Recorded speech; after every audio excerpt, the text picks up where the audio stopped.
baby! No, no, no, no, no, no, no.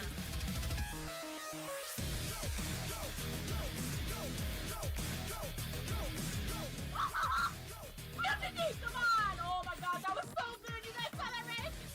On endless floors and corridors, weak but not broken. And through the rust, it's hunting us. The last breath is spoken. Oh my god! You'll never stop me, stop me. I'll bring it on me with me. It's never over, and it's not over till we say so. Ah! I knew it! I knew it!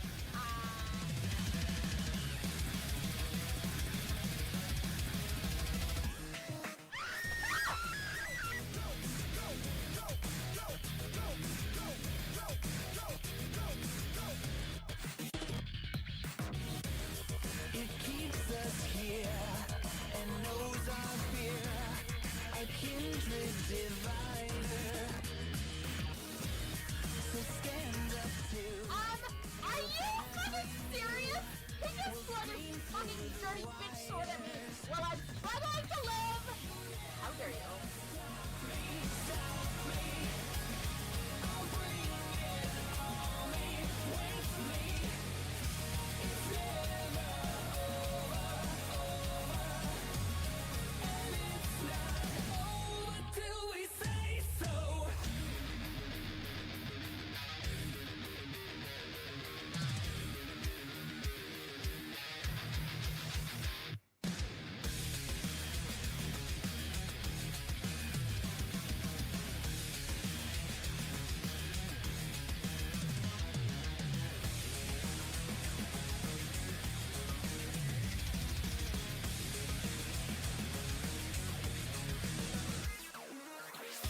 You'll never stop me, stop me.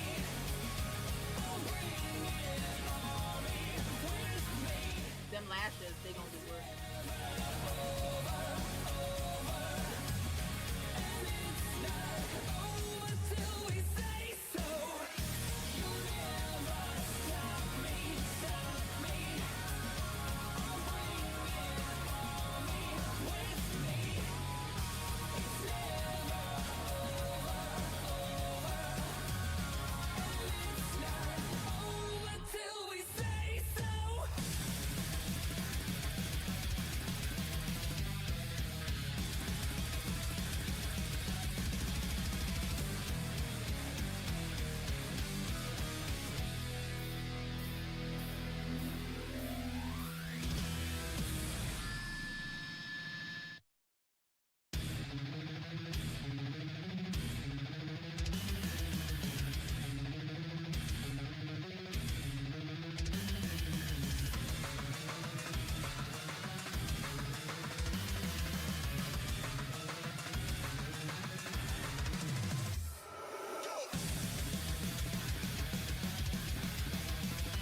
No, I'm not taking it out! Baby! No, no, no, no, no, no, no.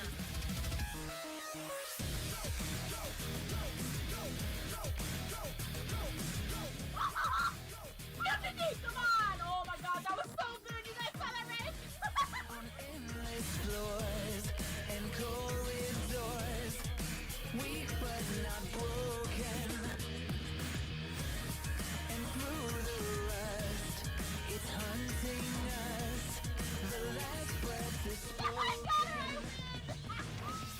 You'll never stop me, stop me.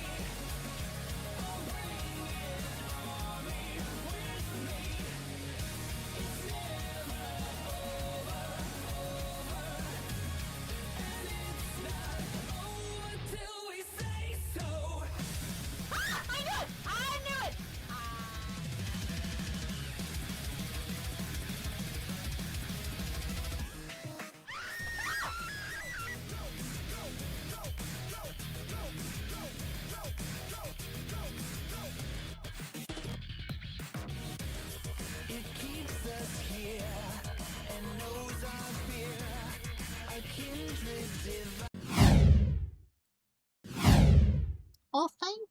Thank you for the resubs to Uni and to Caustic. Appreciate your faces.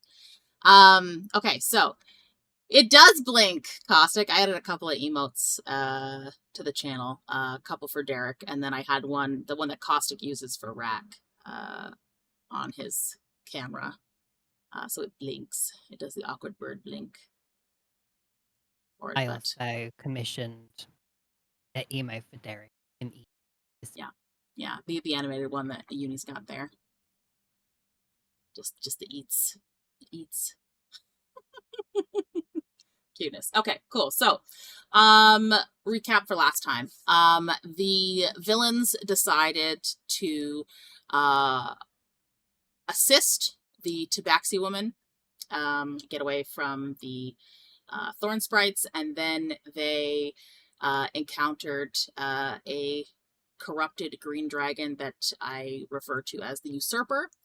He has a name, but nobody asked it or tried to figure it out. So that's how we go with that. Maybe they'll learn it later. But they defeated him after much effort. They then harvested some of the bones of Silsira's mate, and then tried to use Speak with the Dead, and got some additional information, and hopefully it's truthful. And some interesting news occurred. And then they headed home. During their journey home, Neressa had a vision during a particularly good divination day, which occurred for her, that seemed to indicate the probabilities of information for perhaps one or both of the other party members that still require their relics, but she will have to speak with someone about interpreting those visions. While they traveled, which we'll have to resolve now, there were 11 shooting stars that occurred. So, would you guys like to wish or try to wish on any of those stars? Wait, how many was there? 11. Jesus. You don't have to. Let's You go could for just one. decide, like, I didn't look at any of them. I was too busy thinking of getting home, but it's up to you I'd guys. say at some point Therese may have looked up at least one.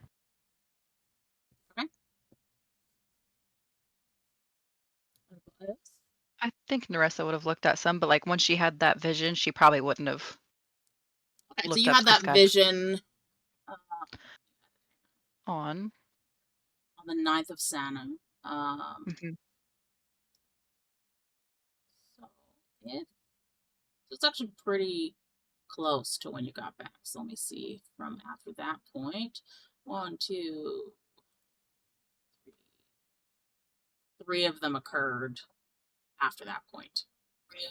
So you would have Okay. seen 8 for sure. You Okay, were. then I will do 8. So Therese, you only want to do 1? Let's do 3. I think Ekaitz will go for 1 because he's learned his lesson, but grasping at straws. Thalrik, I know that to date you haven't wished on any stars. Any inkling towards wishing to them yet? Are you keeping up with the think you? Which isn't totally okay. Yeah, he's of the earth. Okay. He doesn't look up to the sky. Unless he hears the whisper of Silsera's wings in the distance. But then you're not looking for stars, you're looking for dragon shapes, right? So it's different. Look for dragons.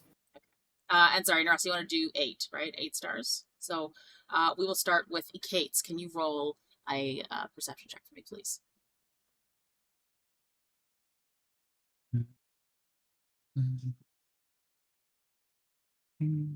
16.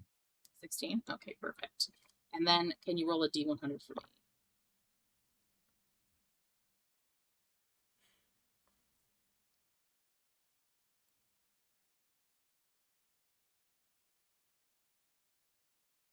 $36.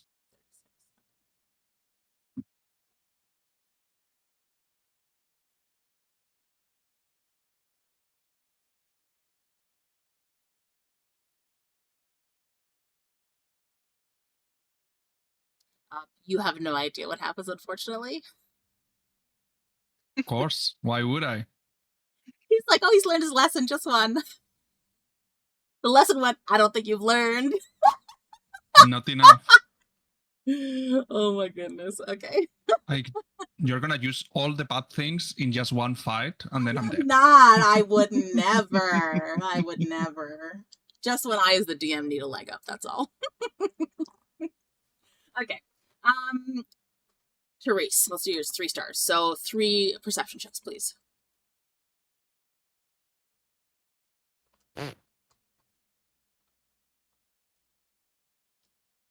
15, 13, and 7. So you saw 2 of them. I'm not even kidding.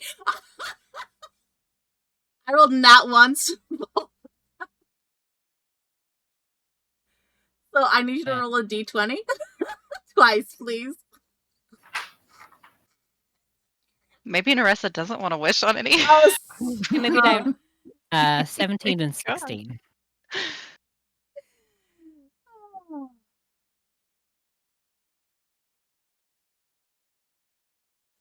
just need to see what they are. For Ekaitz, it's not too terrible. His that he got. Reese is just going to stay inside. In a padded room. Oh, no. That's not that terrible. Well, it could be if you're low on health, but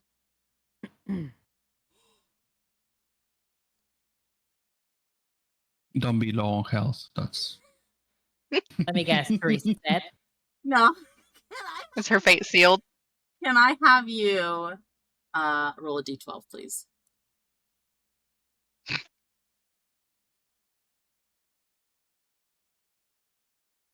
Four. 4? Okay.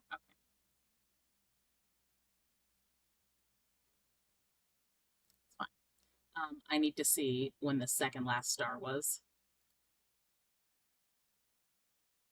Is Therese a ticking time bomb? Guess so. 6. Oh, there we go. Oh, okay. It's not too terrible. Still terrible, but not too Yeah. terrible. Mhm. It's AIDS, but just not full blown AIDS.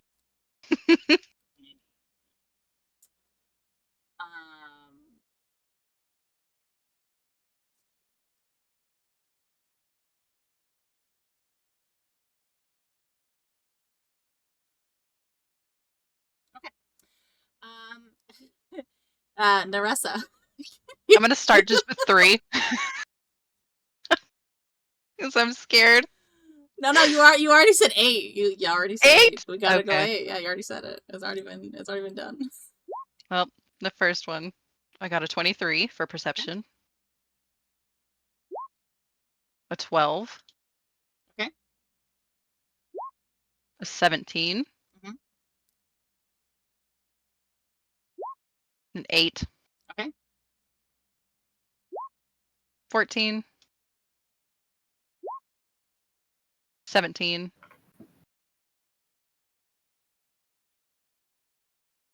What's 22 with your thing, and then 15. Oh, I didn't see that. Yeah. And then One. 15. I think this is the last one. One. Yeah. And that's a 7. So you saw 6 of 8. So. Okay. Unfortunately.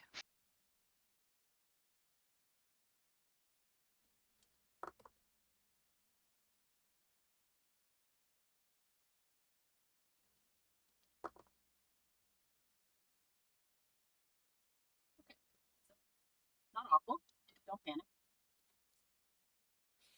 I now need you to roll a d100 6 times. Let me try. Is that going to do it 6 times or all together? I think I'll do a whole roll, but then when you mouse over, it'll. Yeah. So 48, 43, No, 13. 25, and 29. So 4 of those 6 were good ones. Okay.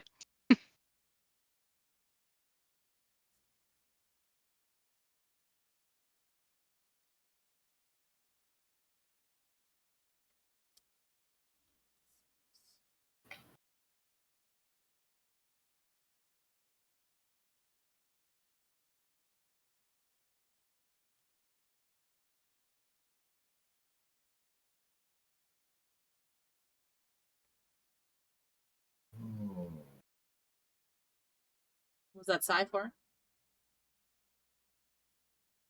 I think you might have been a snoring creature. Oh, Lola, maybe? Is she snoring? No, my battery died on my mouse. I need to find a replacement Oh, okay. immediately. I was like, I'm pretty sure I heard. Aww.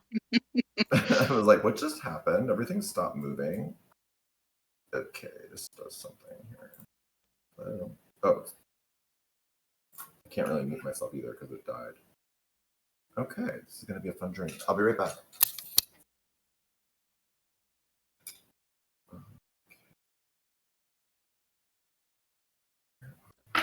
They're not terrible. So now we get to what you actually got. So 48. Okay. We'll put them in your card.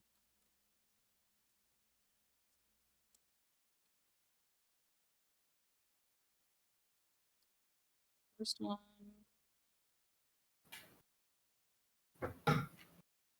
If you know off the top of the head, Andy, which filings did I need to create again? I know it was a gardener and librarian. You needed 2 librarians and 1 gardener.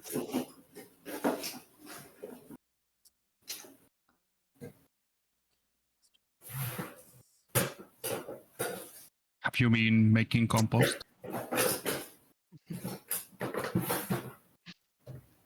They didn't like their health benefits. Or like their health.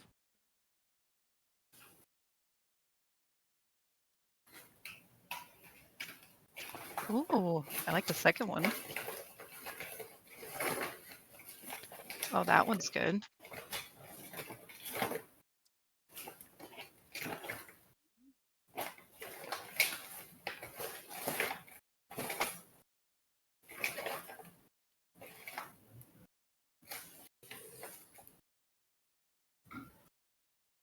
That one's also good for you. Ooh, yeah, I do It's like that really funny that the dice tell a story because whenever any of the other players are rolling their rolls, they always tend to roll on something that's like it's coded for them, especially the bard in our Frigg campaign. Anytime she does it, it's always inspiration is something bardic in nature, which I think is funny. So the That's so story being cool. told for Therese today is she can go fuck herself. Yeah, I Well, see the that's vision. my And then it's story the whole time. like, guys. Yeah, you had like 2 critical bad ones. Thanks. Some baddies took notice of you. You know this is just payback for the ominous wind. You know what? I'm just going to keep doing it.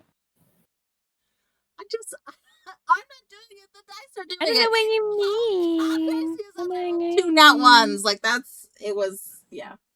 But I mean, also good for me because it means I'm getting my nat ones out of the way for when I have to do things against you guys today. So that's good. What? Okay, so I get 4 good ones and I had 4 bad ones. 4 good ones. Oh no, 2 you didn't even see, and then 2 bad ones. But they weren't critical bad, so just inconveniences perhaps, or bad but not crippling. So, so you guys are going to come back to the Bastion. Mind you, many weeks have passed. I will tell you, 24 weeks have passed basically since you guys have been gone. So it's been a long fucking time. I will say, as you guys come into your Bastion, on your way through Rivermark, you would have seen many, let's call them like improvements city-wise. Well, 24 weeks is not half a year. Is it? No, 52. For our calendar? Almost. It's close. Yeah, it is. It's close. Yeah. They've been gone for, well, no, because it's a different calendar, right? There's only 27 days in a month, so it's not, it's like they've been gone 4 months, something like that. So they've been gone because they left a while ago. They left Arzil the 9th, around there that week. So they're now in 1, 2, 3, 4, 5, 6. It's actually been 7 months calendar-wise in R-wise. So Arzil, Sarum, Sandal, Paha, Felden, Sanum, Thoden. Because it was like 12 to 14 days getting into Alaris, and then another 12 odd days getting over there, and then the entire way back, right? Plus all the time they spent in each area. So it was quite a long journey that they've been gone for. But in that time, if you'll recall, when you guys initially went to the goblin-infested ruins, you would pass by what looked like a rather dilapidated area between your bastion and Rivermark. This area has become much more built up. All the debris and stuff has started to be like it's all gone. All the dilapidated buildings, that kind of stuff, anything that was there has been knocked down. You see there's new construction, a couple of new businesses have popped up, homes, that kind of thing. There's a moderately more amount of people that have started to come into Rivermark. You can also see that the surrounding area, while it's still quite arid in nature, you are seeing some bits of greenery pop up randomly in different areas, thanks to the river having restored water to this particular region once you guys freed the blockage that the goblins had put in.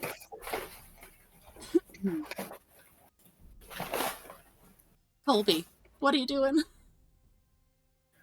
I lost my mouse died, and I'm trying to find batteries. Oh, okay. So if you could mute me, because I can't really even mute myself. Yeah, I got it. Okay. When I see your camera back on, I'll take it back off. Okay. Okay, sorry. So, with that being said, you guys have many weeks of bastion turns that have accrued in your absence, which thankfully to everybody watching, we did the rolls for off screen, which took basically an hour for each person. So to save you guys that bit of we will start out with Therese. I will let you know what you have gained from your time away if you're ready to write this stuff down. While you were gone, your hirelings on your orders created 300 rations. You earned 2,500 gold. Your hirelings also found which the 2,500 gold is the value of, the platinum bracelet set with an emerald that they found. Actual money wise, you earned 1,053 gold. And then 1,053 gold is the amount of actual money from different events that happened. The 25,000 gold is 2,500. 2,500 gold is the value of the bracelet. Yeah. Platinum bracelet with emerald. Yeah. You have 4 potions of invisibility.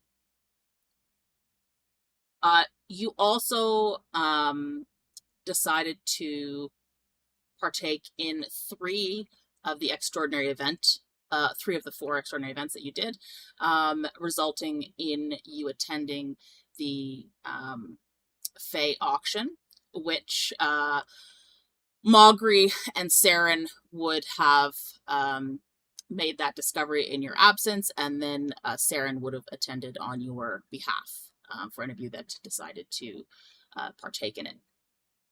So he has brought back for you an Orb of Profane Sight,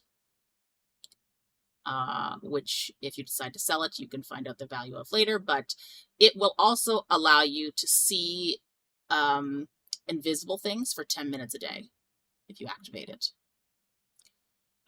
There's also just a generic mask, but one of value, set to be called the Mirror Mask of the Betrayer.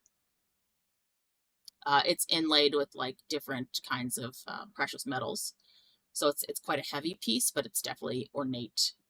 And what was it made of? Sorry, just precious metals. Okay. And you also got, sorry, you did take part in all 4. I know I didn't have that done, but I have it marked here.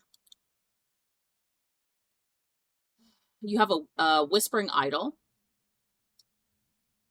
which is a worn obsidian carving of an unknown female figure.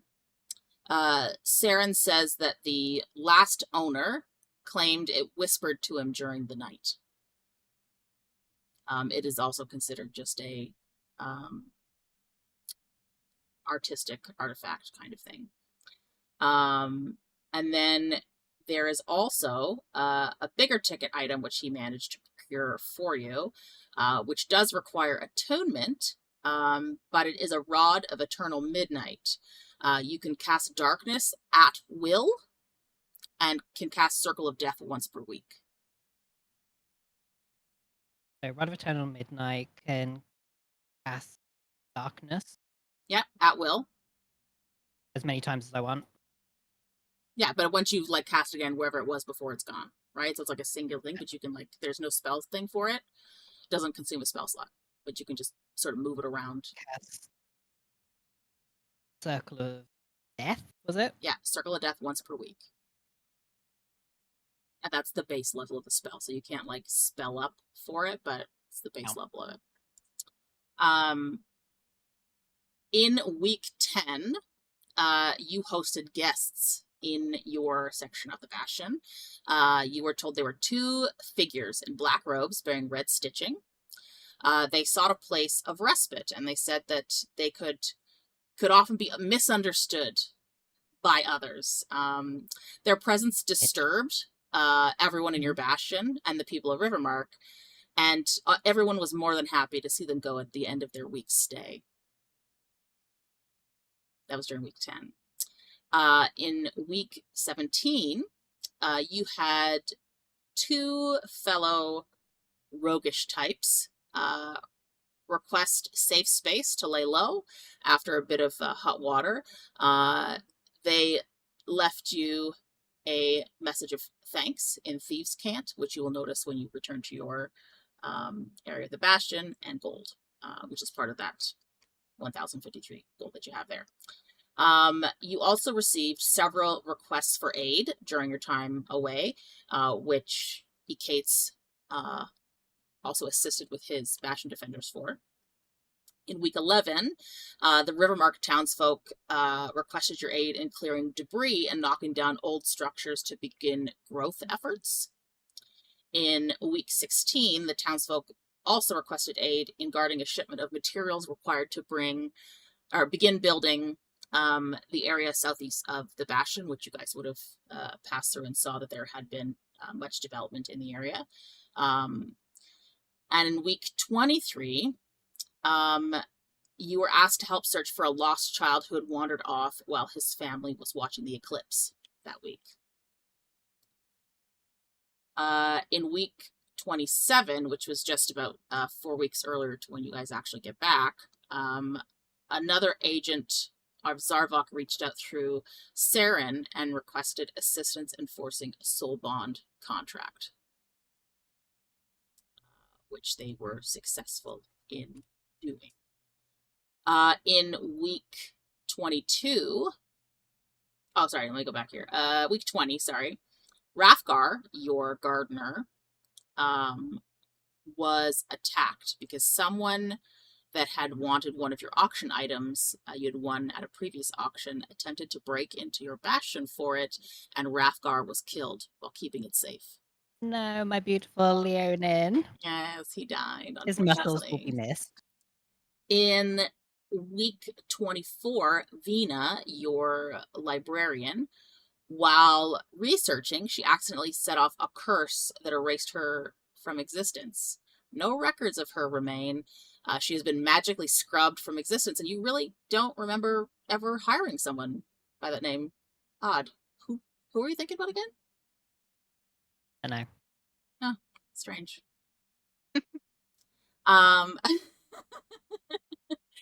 In week 22, 5 members of Rathgar's family arrive at your bastion.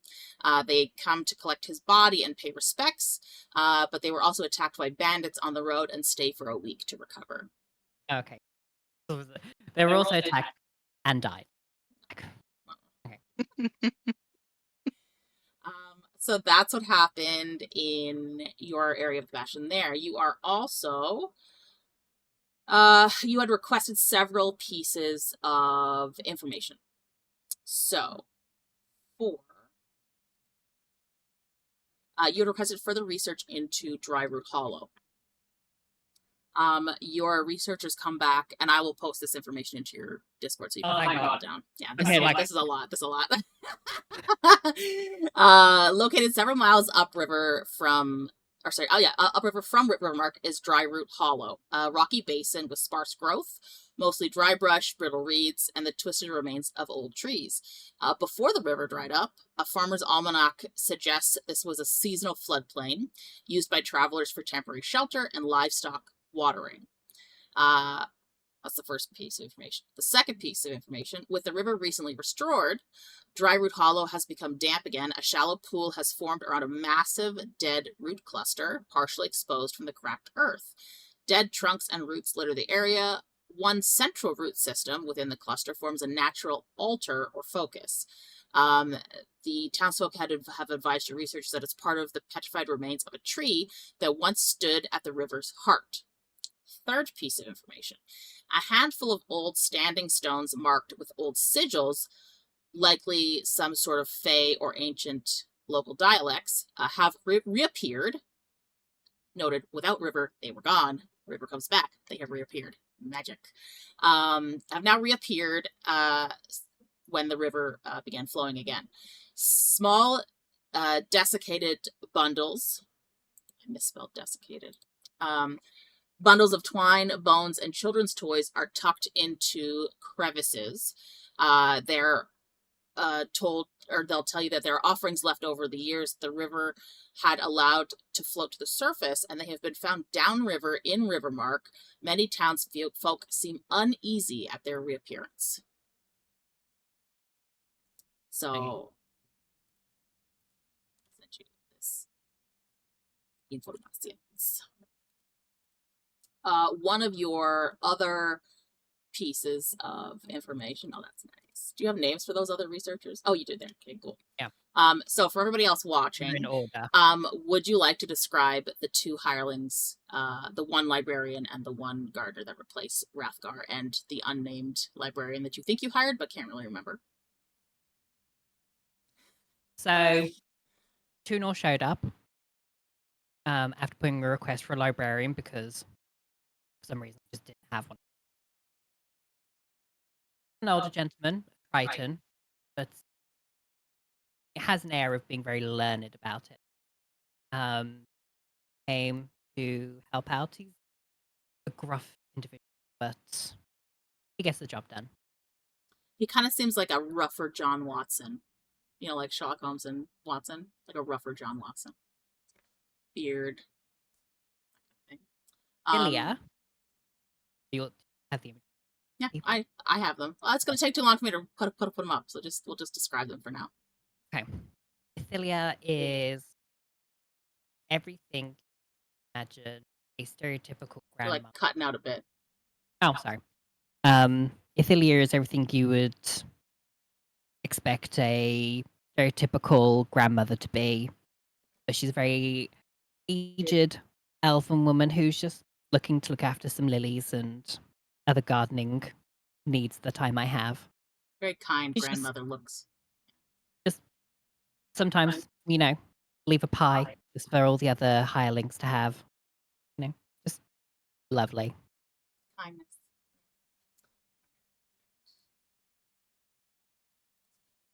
Postman here so everyone campaign can see. The other information that you had requested on behalf of Ekaitz. So, Ekaitz. This information was collected for you by an unknown researcher. When Therese's new librarian took hold, the information was just there.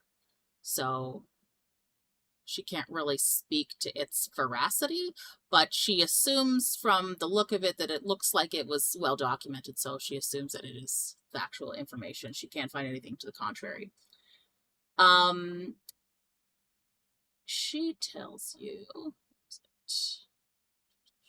So, you had requested information about your home in terms of your people, right, and the other Goliaths. And she can say that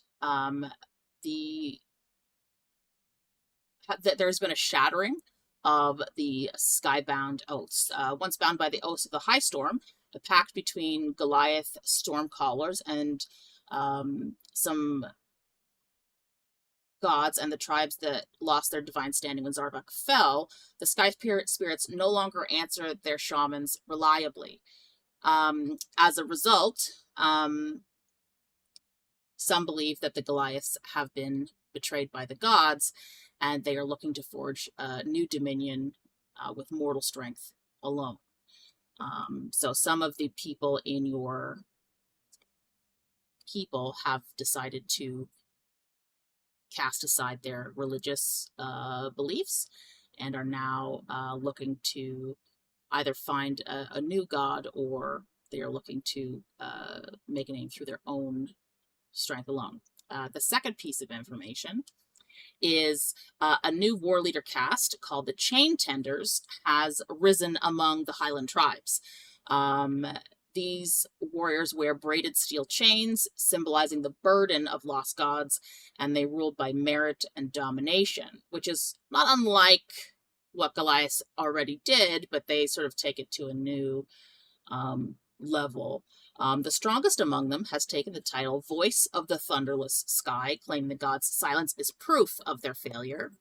Ekaitz, your name is remembered quite bitterly, and they have taken to calling you, in your absence, the Hollow Champion. They describe you as a figure who led tribes into hubris and left them cursed. Some chain tenders now revere something called the Trial of Silence, a ritual combat fought without magic or prayer to prove strength free of divine favor. There is also a scattering of Stoneblood kin. So once unified Stoneblood clans, which Ekaitz you would have led in some capacity when you were in power, have fractured across the storm spines. A splinter clan has migrated into the lowlands, forming mercenary groups that sell their storm tactics to human cities. Others have become isolationists, carving fortress holds into cloud-shrouded peaks, shunning outsiders, and even fellow Goliaths. However, there is a younger generation of warriors who have emerged, never knowing the old gods, and they were raised on stories of Ekaitz as a cautionary tale, not a hero. And as the new librarian is sort of speaking to her, she's unsure how you're going to, you look very domineering to her. She's sort of rubbing, she's never met any of you. She's been hired by other people at the Bastion. And she's like, if I may, sir, it seems the name Ekaitz is still spoken, but sort of only as a question, not an answer.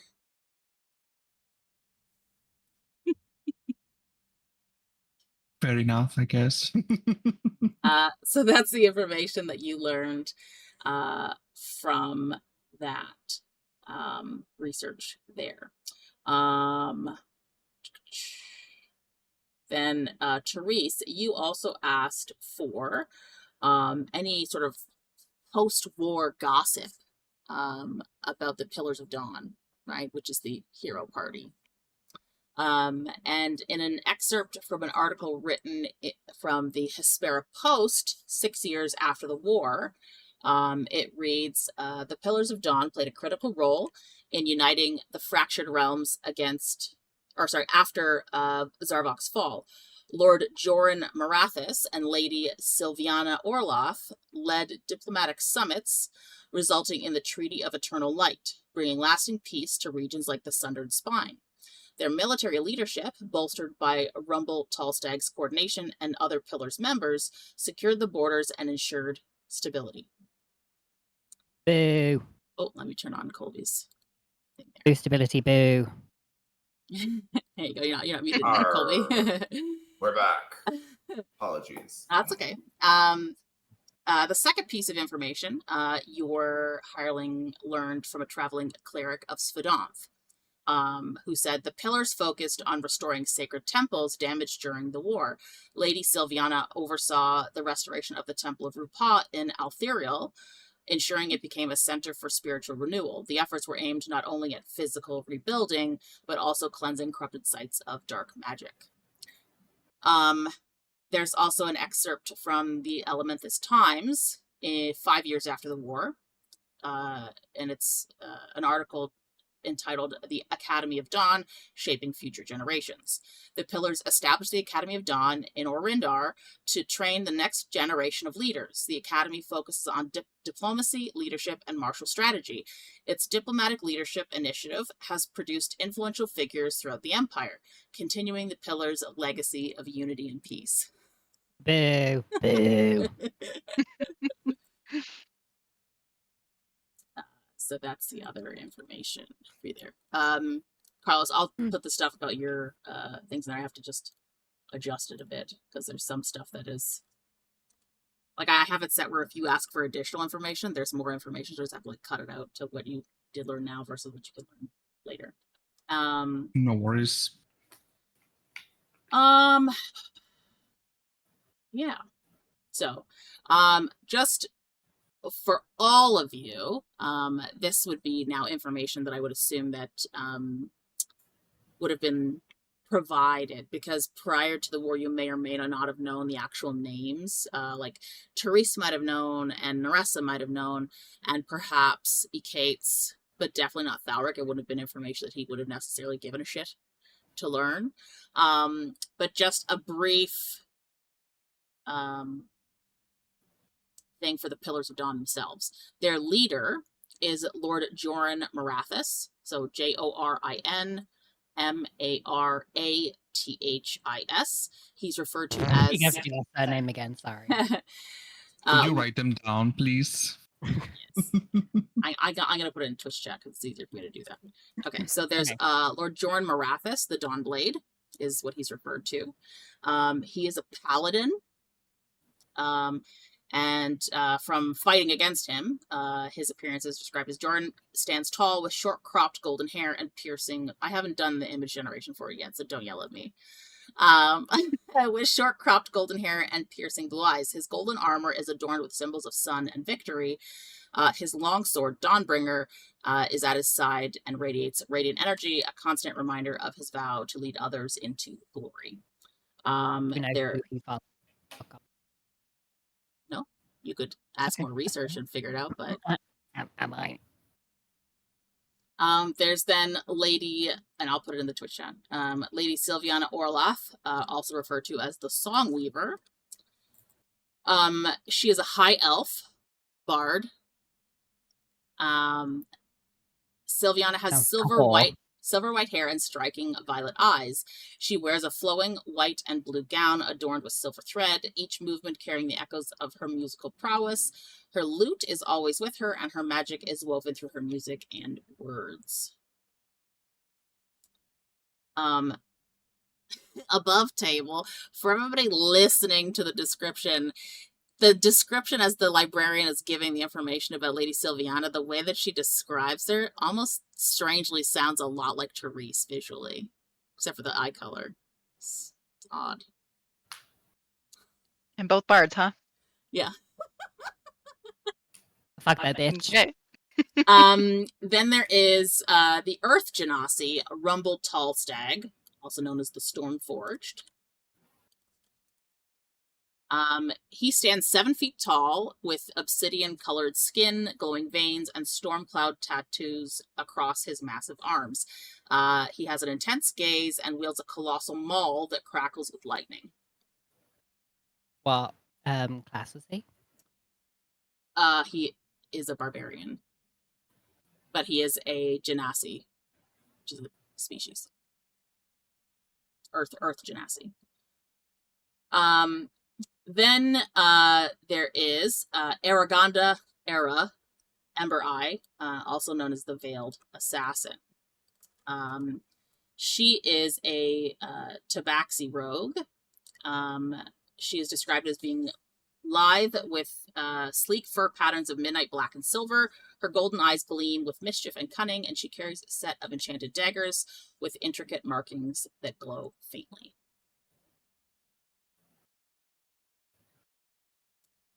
And then the last person is an Aasimar, and he goes by the name Callum Lightbearer, the Celestial Archer. Callum. Yeah, Callum. What are you asking? Why are you laughing? What's the giggle for? Callum is such a generic, like, white guy British name. Yeah. Usually Okay. a chav.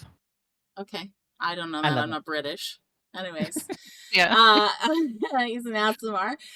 His celestial heritage is evident in his radiant golden eyes and his flowing silvery hair. His bow, also named Lightbearer, gleams with divine energy, and his armor radiates a soft golden light. Is he a ranger? Yes. Okay. And is the Veiled Assassin a rogue? Yes. Well, this is why they beat us, because they outnumbered us. 4v5 is not fair. Well, you had 5 at the time. He We're just, no Imagine doing longer, 5. he just no longer have 5. Yeah, well, now he's a butt plug, so... Several of them.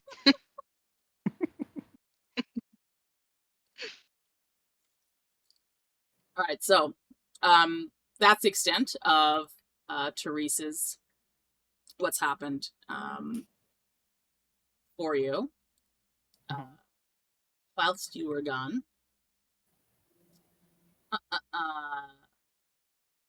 Next up, Ekaitz.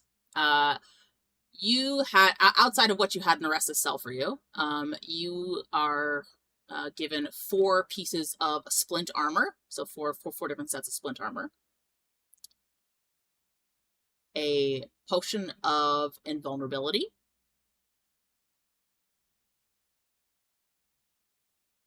And a shield +1. You earned in total from your Bastion Defenders being used by others and from selling stuff through Neressa and your own maintain turns, 4,005 gold. So 4,005. 4,005 gold. In week 14, one of the people attending the auction followed Saren back through to your Bastion and has poached your smithy hireling, offering him better pay and cushier digs. So that's how you lost your hireling that week. 4 weeks later, your newest smithy hireling had a bad gambling habit, and collectors harassed him at the Bastion, forcing him to flee.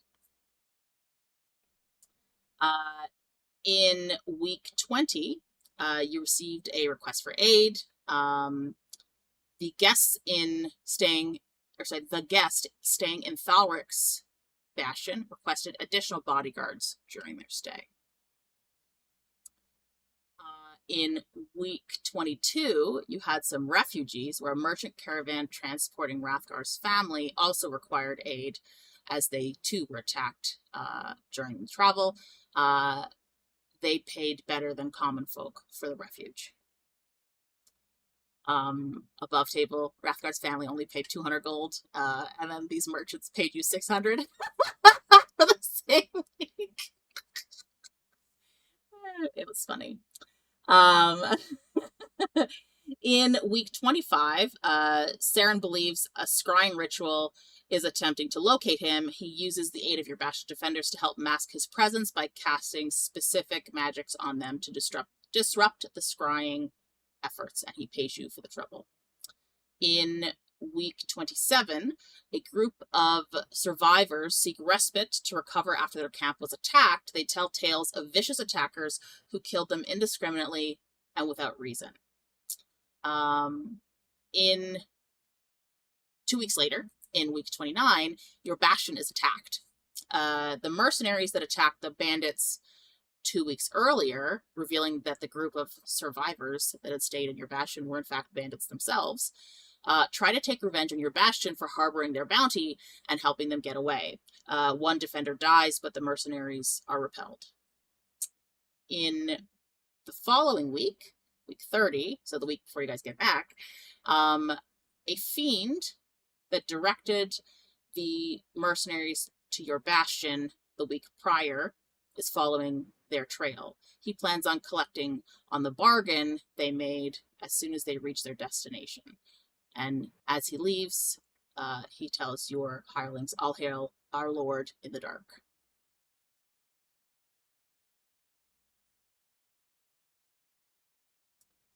That's it for yours. Very good. Very good. Next up is Thalrik. So, you had one magical discovery that I do need you to either pick a rare potion or a level 3 spell scroll for, either some point today or before next session, and then you get that.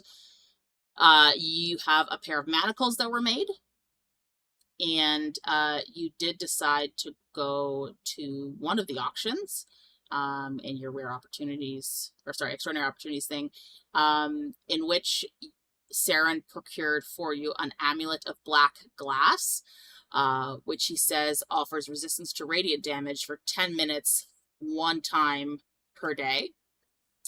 And you also crafted a bag of holding, so that is also available for you. After everything was said and done, you earned 700 gold from everything else that was done while you were away. And in week 9, a band of warlocks has their patron slain by someone with celestial power. They seek a new patron and take refuge, hoping to glean information on a new power source. They pay you for that refuge. In week 18, at your storehouse, kobolds catch one of their own ilk trying to steal from the register. Fearing your wrath, they beat the creature half to death and then dump him on the doorstep of the local magistrate. Still alive, right? Yeah, still alive. Yeah. Well, he was a criminal. He wasn't lost. Like, there's a difference between criminal hireling, lost hireling. Lost hireling, they may kill him next time. Who knows? But for this one, they just handed him over to the magistrate. He's nailed to the front of the building. Is that how it is? No, they beat him almost to death and then just dropped him on, like, basically, like, drove past and, like, threw him out the car kind of thing. At the, cool. Okay. At the foot of the magistrate. Then in week 27, you had a request for aid where a dragonborn requests your aid in transporting a relic that your kobolds recognize as having profane power. Righteous zealots want to destroy it, and the dragonborn forces one of your kobolds to be the vessel for this relic, having the creature swallow it whole after great difficulty. After it is successfully delivered, the kobold returns with dark veins of power etched into its belly, proudly displaying it for his brethren as a mark of honor and survival. Was that Screech? Scribbish? Scrooge? I think so, yeah. Yeah. In week 28, your bastion is attacked. I have to say something for Neressa first, otherwise it doesn't make sense.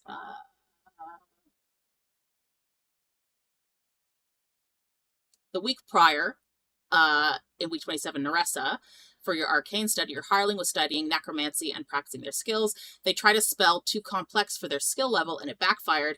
Their corpse now walks in your bastion as a ghoul. However, the week after that, the ghoul raised in your area of the bastion goes berserk and attacks. It is slain without much effort, and no defenders are lost. But basically, Nice. Thalrik's Yeah. kobolds are cleaning up your mess, is what has happened. Thanks. And then in week 30, you are requested for aid again, Thalrik, where you're requested to provide muscle to help deliver items for an auction taking place the following week, which you do attend, and then, or your Saren attends for you and gets that item for you. But that's what you have gained in your bastion while you're away. Neressa, outside of what you had sold, you have 2 additional orbs that were crafted.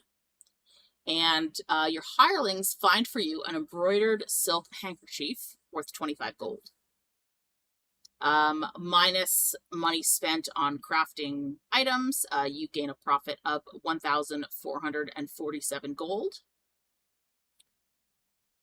And in week 13, 5 followers of Twella seek refuge after their shrine, where they were dedicated to keeping it safe, was attacked and burned by relic raiders.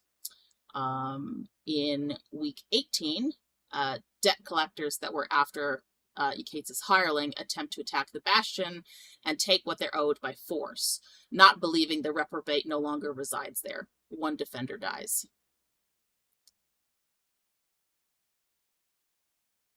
And then in week 20, a wizard appears within the walls of the bastion, bypassing all wards set up easily. He seeks counsel with Saren and stays for the week. He leaves a letter of recommendation marked with a wax seal bearing the royal seal, bearing some kind of royal seal, with Saren, who tells you, when you ask about it, that it's not meant to be received yet, that his own divinations have provided him with the best time to give it to you to get optimum use / value from it. You then, in week 21, receive a request for aid, where a conman running a scheme as a cult leader seeks aid in escaping the country. His loyal followers, bugbears and goblins, no longer believe he is the prophet he claimed. You provide the escort to the border, along with the bastion defenders. And then you have the thing with the ghoul. And that's what you missed on Glee.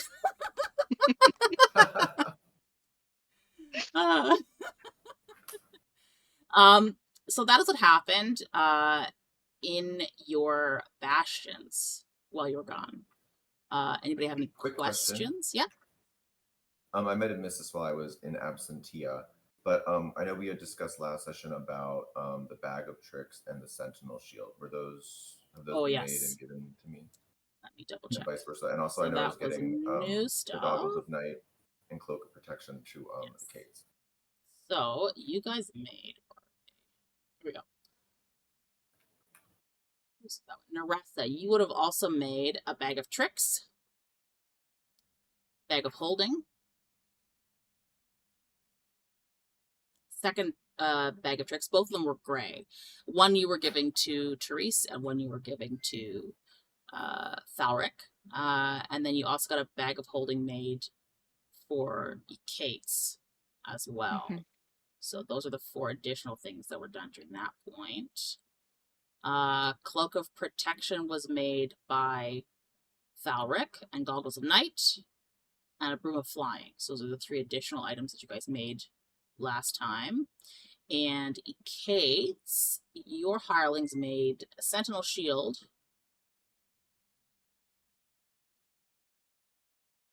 That's it. And the archery bracers, or that's next week. That's next week. Yeah, week 32. And Sweet. what did I So get? can I from add Neressa, the sentinel shield and the broom of flying and the bag of tricks to my inventory? Yeah. Thank you. From Neressa, you got a gray bag of tricks. A great bag of tricks. Yeah, thanks. Oh, I'm talking to Therese as well. She got a gray bag of tricks. You both got gray. Which, above table, gray bag of tricks is the best bag. I'm just saying. I mean, get your bag of tricks on what animals you want, but in terms of the number 8, which being the most powerful creature, you get a lovely giant elk, which is the more powerful of the options. But yes. Oh, okay, cool. That was a lot of information. Whew. I do know that there were like a couple of other. Thalrik did his. Yeah, oh, that's it. We're good. Okay, cool. I just want to make sure I got all the opportunity ones done that we did. So that's cool. So you guys return on the 17th of Thodin. So you're 2 days into the new week. So 2 days ago, while you're on the road, you sent out messages to your hirelings. For Therese, I have a question mark for your library because you had to think about what you wanted to ask them to do, but we could just say you waited the 2 days before you got back, and now you can ask additional information, and they'll use the remaining of the week to do that. You had more rations being made in your garden. You're having your greenhouse produce malice poison, and your gambling hall is underway. For Ekaitz, you had to issue a recruit for your Bastion defenders because some of them died. You rolled that. You've got that. You also are crafting, or will be crafting, bracers of archery in your smithy, which will finish in 2 weeks, basically, or in 12 days, because it takes 2 weeks for the magic items to be crafted. In your sacristy, you're crafting a Pearl of Power, and in your laboratory, you're crafting a greater healing potion. Both Neressa and Thalrik rolled all as well maintains for this week that is now currently what we're in. And we spoke about last night what to research.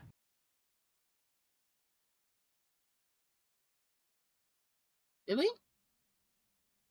I'll reply to it in here. Right.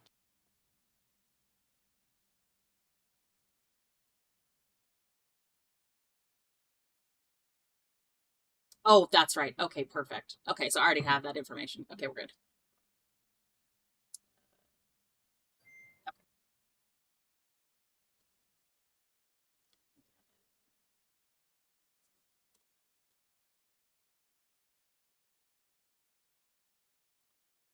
Okay, so you guys are now back at your Bastion. Why did the music stop? Why you do this to me?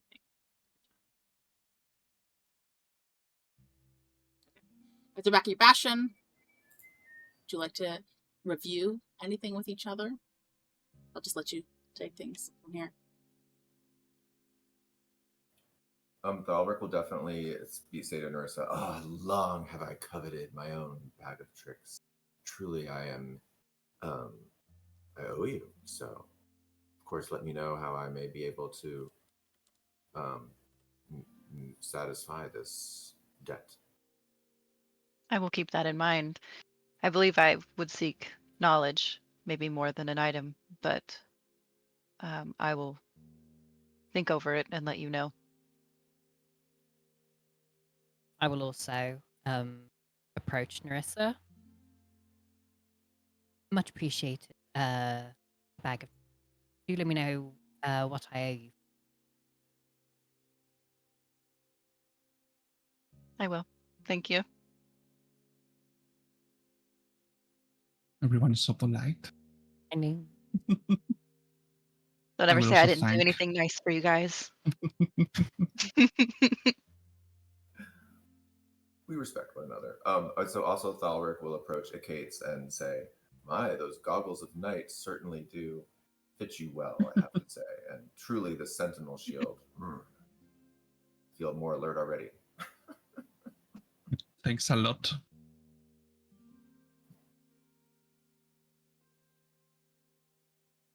I need to think how the goggles of night look. I mean, the picture of them is they look like ornate swimming goggles that you put on, so. I know, that's why I need to think something else. You could go with some like Geordie LaForge looking Star Trek things with just the line like Cyclops.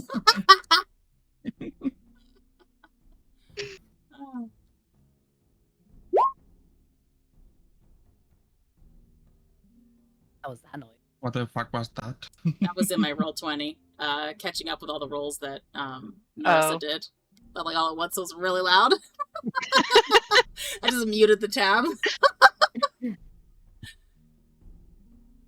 Therese, how goes your gift shop? Have you sold any butt plugs? Have I sold any butt plugs? Fancy, you should bring that back up because we did go over it quite quickly last time. Can you remind me how many different items you have in there? There were. We said there was like 30 butt plugs in total, right? Because the amount of shards that you had to. Yeah, there was 30 butt plugs, but I hadn't come up with a price for them. Oh, that's okay. I'll have a price for it. Don't you worry. And how many different t-shirt designs were there? There was 1, 2, 3, 4, 5, 6, 7. It was Turkey, Golem, Nerissa's t-shirt, the Hag t-shirt, Thalrik's t-shirt, the Last Hope t-shirt, and Therese's t-shirt. Perfect. Can you roll me? How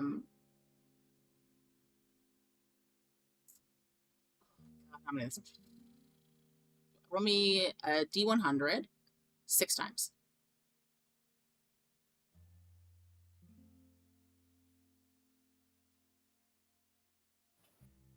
Oh, there's a story behind it. There's a story behind that. We had another member of the campaign who died, and well, he had to leave the campaign, but he died, and he shattered into like a million pieces, and Therese scooped up bits of him, and then put him inside the, I guess you call it resin or cast mold of whatever of the butt plugs, and now is selling a piece of him, 30 different pieces of him as butt plugs in the gift shop. Even made advertisement. Yeah. 54 is the first one. Okay. 92. 23. Okay. 55. Okay. 74. Mm-hmm. 2 more, right? One more. Okay. 86.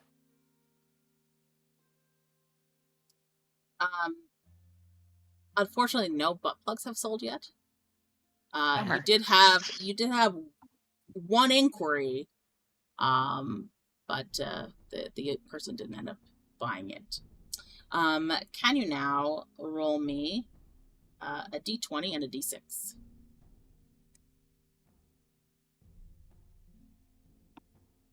The D20 is the 20, and the D6.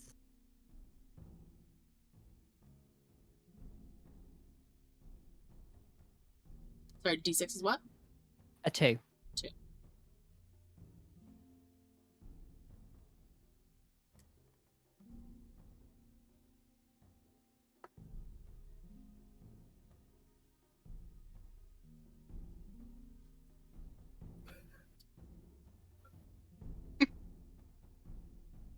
What you giggling about? The chat. Chat. In the Twitch. Or at least that's what I'm giggling about. People are funny. Perfect.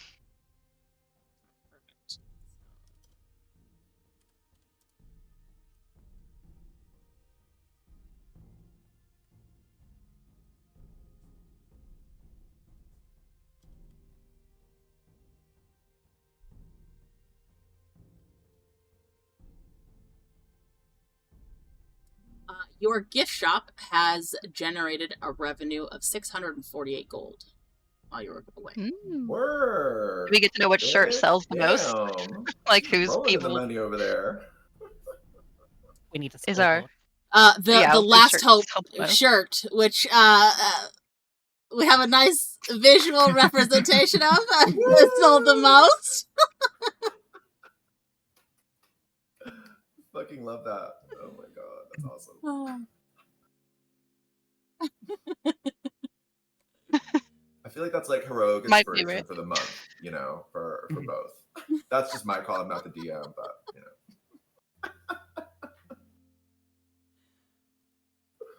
I will give, unless you guys already have it. And Colby, I know you did your recap. Did you already have heroic inspiration? no, For it? I give myself it though. Okay, perfect.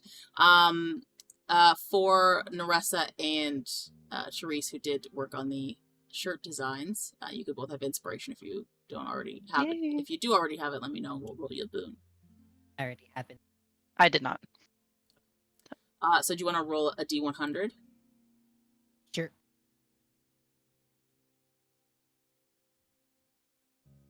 66. Okay, perfect. So I had a number in my head, and I said if you rolled over it, then you could get a critical boon. So you did. So now you need to roll a D20. Yay! Hopefully that offsets the 2 critical banes. Another 20.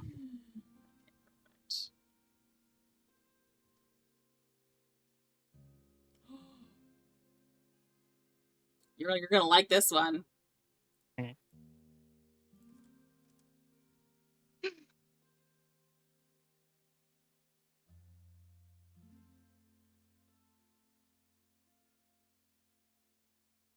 I mean, that's pretty.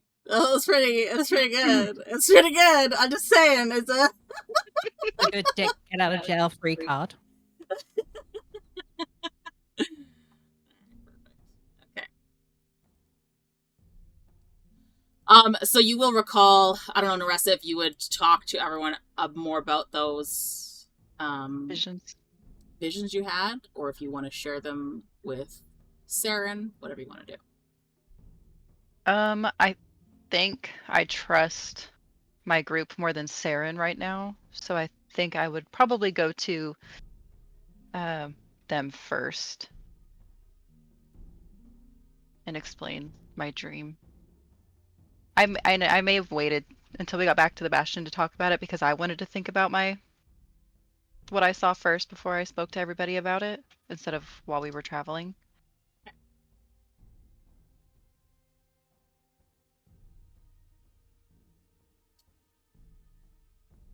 Thalrik, did you also have a little vision-y thing at the end of last session? Did I have a what? Little vision thing? A vision? Or dream? Did I? Yeah. A dream? Oh.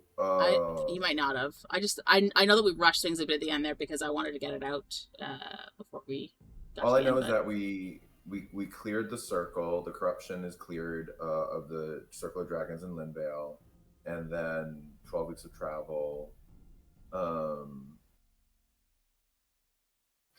and then a bunch of stuff on our Bastion turns. I don't. Okay, perfect. Yeah, so this will come up when you guys go to bed. Then perfect. Okay. Or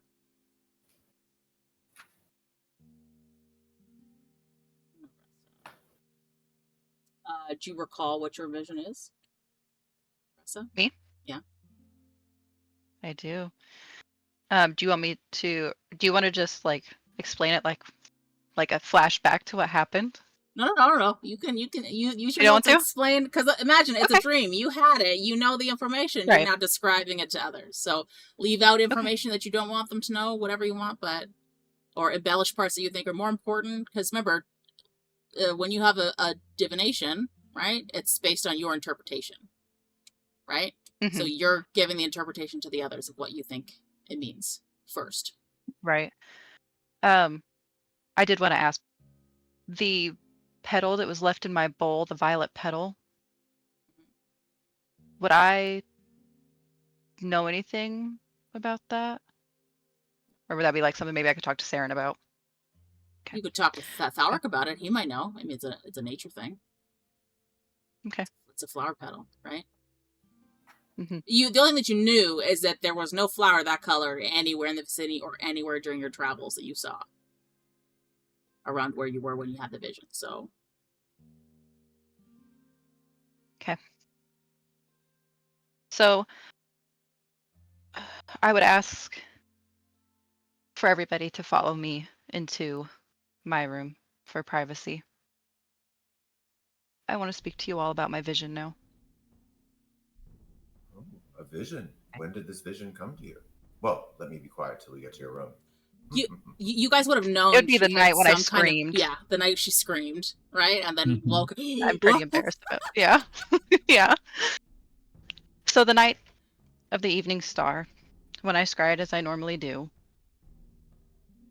I was first taken to a theater that was dilapidated, abandoned, but still sat in every single seat.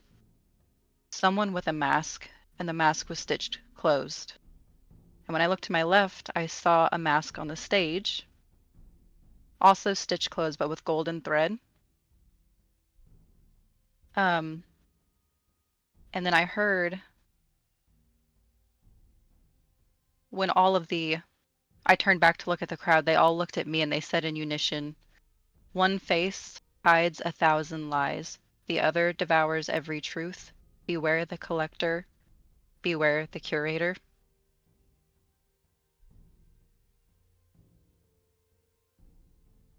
And above table, have I ever been in a vision where I have been noticed and spoke to, or am I just always normally like a viewer? Normally, you're just a viewer. Okay, I figured that's why it really freaked her out, because nobody's supposed to really see her. Okay, so I would explain, I have never been spoken to in a vision or acknowledged in any way. I'm normally just there in spirit, and I know I am meant to see this. And Therese, I felt you while I was there, and I looked for you, and obviously you weren't there.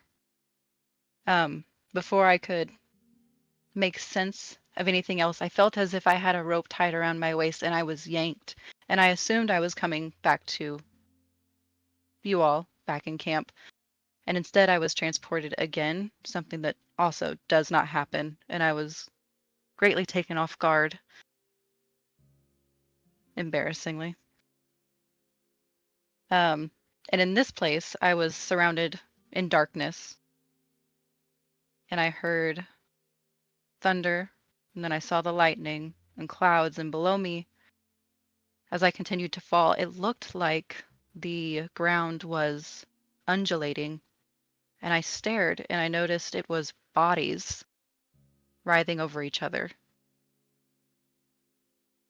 And then I looked, and there was a tower that looked like it was almost misplaced, or like it wasn't supposed to be there, as if somebody had stabbed the earth and forced it to be there. And there was in the pinnacle a light, and then it's as if I was zoomed in on this light, and there was a silhouette resting upon a dais. In their hands was a vast and jagged weapon, burning like molten. And the figure did not seem bothered by this huge weapon. It was much bigger than you would expect somebody to carry. And then I continued to hear the thunder, followed by booming laughter. And then I began to taste metal and ash, and then I smelled what I thought was rain, and it turned into blood. Was that for me? No, somebody in chat was asking which one was Uni. It's fine. Through this whole time, I just continued to fall. And then I heard a voice speak to me again. It said, "Seek the land where silence reigns and storms do not break. One path coils through hollow lies, the other claws up a spire of chains. When both are claimed, the hunger wakes." And then it was total darkness, total silence. And I felt as if I could hear a tinnitus, like a ring. And then I followed that ring, and that's when I realized it was me screaming.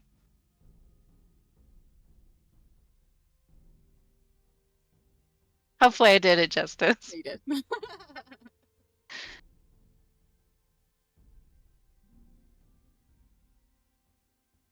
That seems like quite the experience.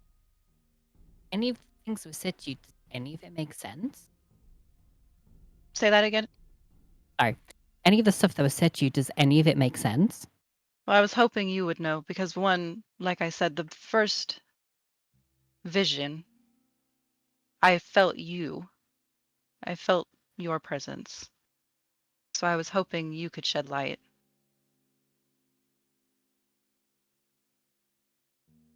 Any rolls for me to do? Would you like to do a history check? And this is information I'm going to have to DM you if you pass it, because you may or may not decide to share it a specific way. Can I That's- tell if Uni remembers something, Therese? You'd have to try an insight checker. Against my deception. If she shares. It's a dirty 20.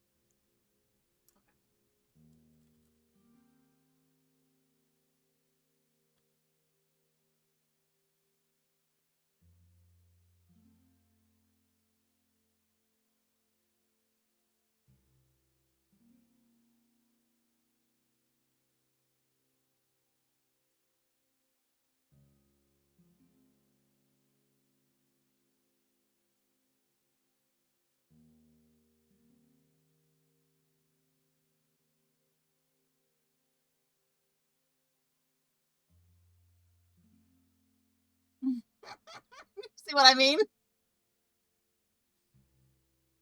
Do you Did you know did you want to anything? try an insight checker? Is Therese not going to say anything? Like if I ask, do No, that's you just know it's just what this it's could a mean? character choice for you, Uni, whether or not you want to share it. Mm-hmm. You could change how it's presented, but that's why you remember it. I won't. I would message Therese if she's denying. So if you want to see if she actually doesn't know, she's going to deception check, and you're going to have to insight check and beat it. That's fine. Okay. Uni, do you want to roll me your deception and send it to me, and then Uni I'm rolls sure. a 7. Ah, shit! Divination wizard coming through. I use my heroic inspiration. Uni rolls an 8. Can I use a writ? You can use a writ if you have one, yeah? I gave Uni a writ. That No, was just- mine. Just to stab you, I'm going to use your one. So Rude. 19 plus 12 makes a 31. Okay. I only What's have your yeah, so if you don't have like a plus 12, there's no way you're getting it. I have a plus 9. It was a good try, though. It was a really good try. Like, brava, brava. Oh. I will say, for future references, I didn't want to spoil it there, but you have a third, because of your loop, you have a third die as well, right? To try and replace one of your other ones, right? So when you roll your 2 fortune dies, you can roll a third one and replace one of the ones that are in there if you want it. But because you use them both as like a failure, that's fine. Mm-hmm. But because you're Serpent's Loop, you can roll a third one and try and replace it if you like that roll better. Okay. Okay, so Therese has no reaction to your explanation of things, as far as you can tell. Yeah. It doesn't really call out to me. I mean, theatres are pretty common with my background with being a bard, but that's nothing else. That's unfortunate because knowledge is power and power is best shared amongst friends, wouldn't you say? Absolutely agree. You towing that meta line right now.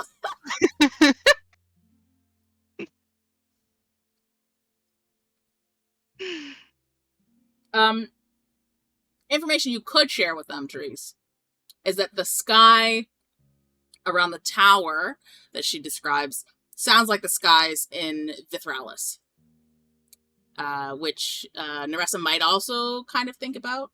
But Vithralis is the gift land in the northern section of Fereldor that has all the rifts in it. That I would share.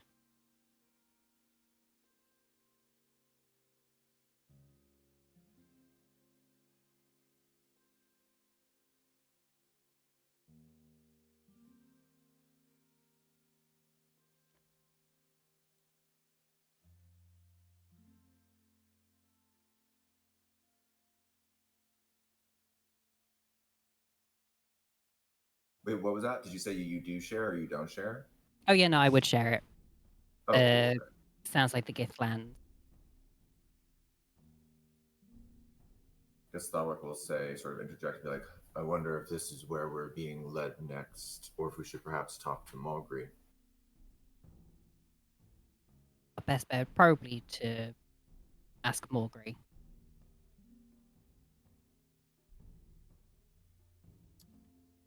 And Thalrik, I wanted to ask you, when I was transported back to my body, I looked in my scrying bowl and I had a violet petal, and there was no violet petals in bloom around us. Do you know anything about that specific type of petal? A violet petal, you say? I also just want to narrate, Thalrik is probably feeling some more warmth towards Neressa, perhaps. You're also a Yuan-ti, right? So you're like not humanoid. So yeah, he's probably, feeling some level of like not antipathy. I don't want to say warmth because I don't know that he does that, but so he's respect, yeah. So yes, I would like to hopefully with my druidic nature knowledge be able to provide some insight. Yeah, would you like to roll nature? Surely.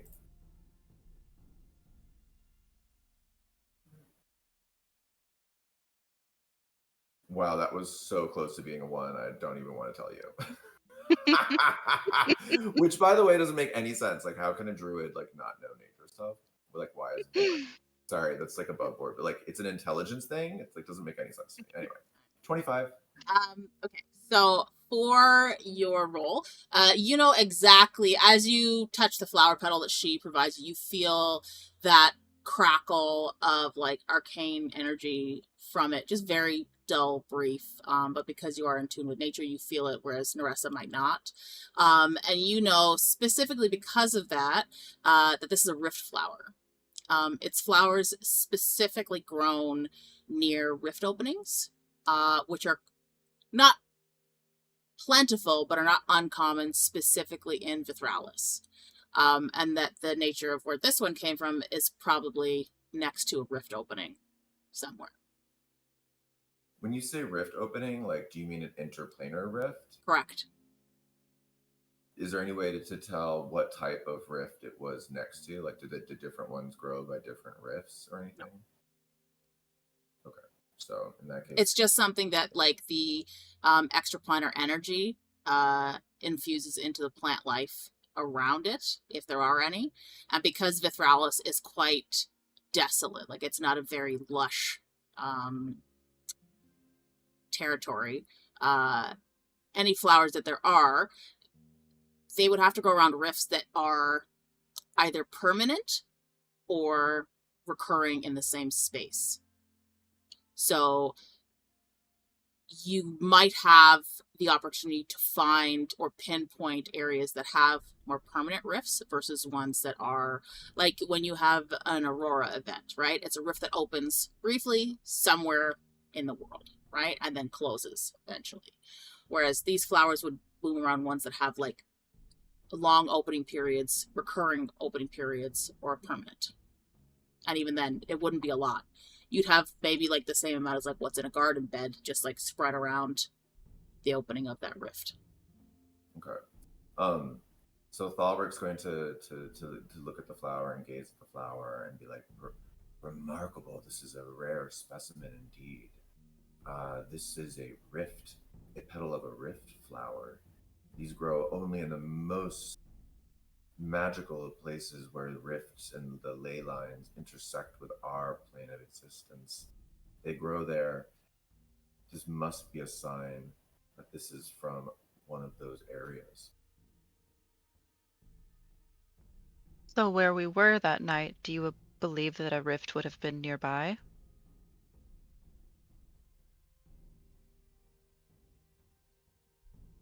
Or and how would perhaps a petal forces have beyond been my there? knowing or our knowing somehow intersected and left this vestige of that encounter. Perhaps such powerful magics were awakened. Some made their way through. And a message for us to follow them back through there. perhaps. Or perhaps a trap. But yes, certainly something to investigate further, a lead. Thank you for the information, Thalrik.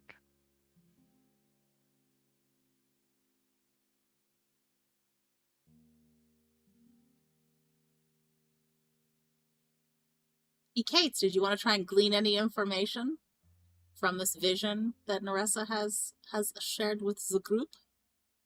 Yes, let's try. What should I roll?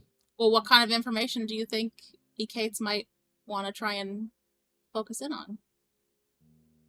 So, I mean, on the thunder lightning kind of resonates like home for him. Mm-hmm. Also, a burning weapon on this mysterious figure on the top of the tower. Could also resonate some hellish powers, perhaps. It does indeed. Yeah, it does indeed. 100%. So, yeah, any of those two, whatever you let me. I will say you can either roll. I will say history or religion.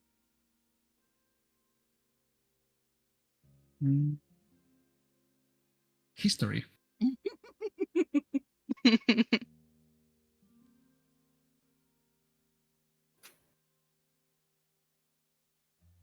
15. 15.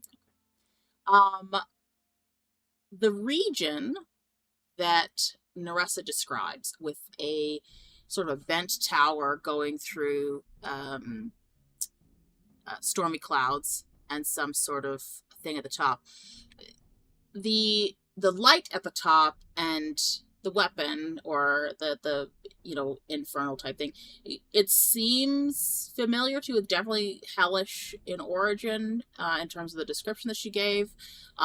You're not sure, but given the other information and the fact that you're all trying to find your relics, there's a high probability that is your relic, whatever it is. And for the area itself, you know that in Vithralis there is a particular region where there is such a tower. However, 10 years ago, there was no writhing masses at the base of it, and it wasn't stormy skies ahead. But given that it is closer to where your character grew up, you do know that such a place exists, just that the environment around it has changed from 10 years ago to now. Whether or not that has any connection to a relic being housed in that tower, who knows?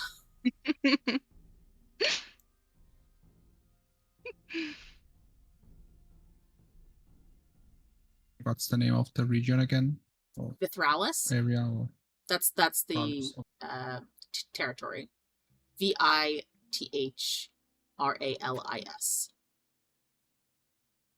I spelled that so wrong. How do you spell it? Vithralis.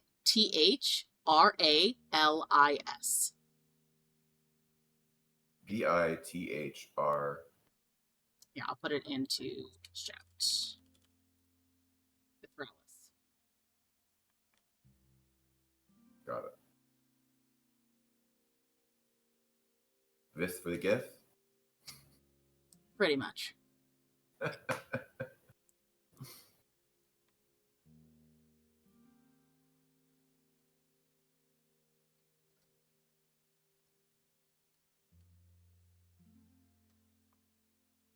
Good. Ekaitz will have shared that with Neressa and the group, what he thinks of her vision. Ekaitz will suggest also to go visit Mogrid for information.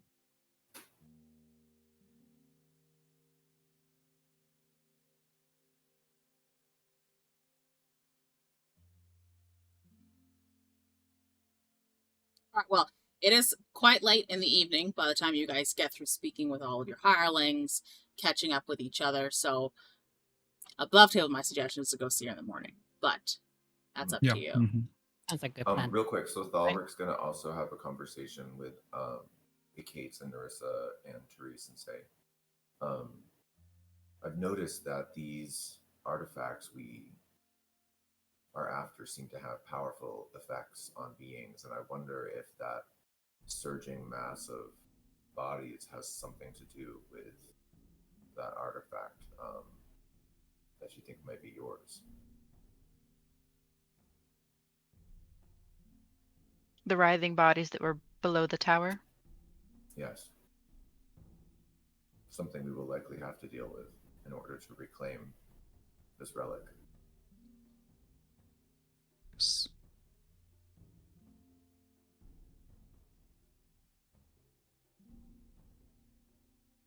Should be fun.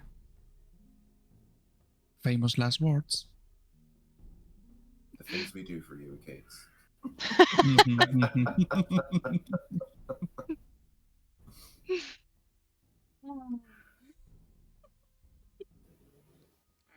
So, most of you have a relatively uneventful sleep. For Thalrik, when you close your eyes that night, sleep sort of comes at you like a snaring plant. And you find yourself in a dream standing in a forest of blackened trunks. Their bark seems to be peeling kind of like scabbed wounds. The world is hushed, not silent, almost as if it's holding its breath. You walk through the woods where no wind stirs the branches, and the trees themselves seem skeletal and black. Their roots are twisting above the soil like ribs sort of buried beneath the dirt. And it reminds you of the hollow that you guys left behind.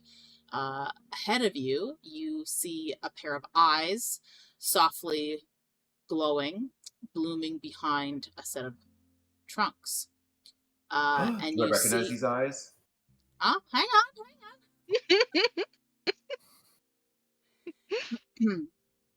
on. These eyes are green as spring leaves, yet cold like the moonlight. They flicker, dim, and shift, as if retreating the closer you come. Each step draws the forest tighter around you. Brambles curl inward, thorned vines dragging across your ankles like searching fingers. From the shadows, a soundless movement, a ripple, sort of fast and slow. Something immense drifts at the edge of your sight. You see a shimmer of emerald scales and a silhouette winding like smoke. Two eyes then flare briefly, gold, molten, and unblinking, before the darkness swells and covers them. The ground itself shudders, and the vines around you tense, clenching like clenched fists, and sharp stings bite across your skin. The forest breathes in long, deep, endless breaths, and in an instant, everything is torn away in a single flash of green light, and you wake with the taste of iron on your tongue and the echo of a whisper you cannot quite recall. And on your palm is a single welt, the size of your palm, but it's thorn shaped. And the fetish at your breast pulses lightly. Okay. Can I do...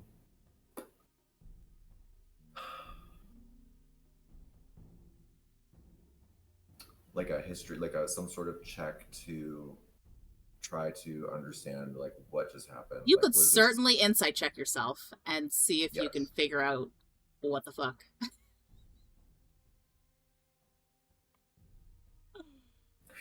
Wow. Okay. Thank God. That was also almost really bad. But dirty 20. Okay. It's perfect because the DC was 20 because it was going to be a hard one. So you just got it. Really Yeah, you just got it. Yeah. You spend a great deal of the morning going over your dream over and over and over again, sort of piecing together. And you know on the outset that the large figure that you saw is more than likely, given that you are now in possession again of the verted scale, Silsira, attempting to reach you.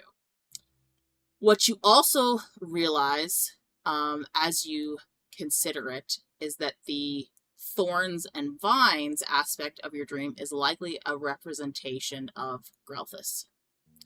And that at the moment, those two powers or entities are either, they're not like fighting for control within your breast, but they are basically like testing each other. And Grelthus is gripping hold tightly, right? Whereas it seems like Silsira's sort of on the edges, just trying to find a weak point. Wow, I freaking love that for Thalrik. And you know, I think Thalrik loves that they're fighting over him a little bit. I think he's just gonna not change anything and just kind of play both sides of the Grelthus Silsira thing. Of course, you know, in his heart, though, we all know who has his heart for real. What's left of it, at least. Yeah, that's what your takeaway from your dream is.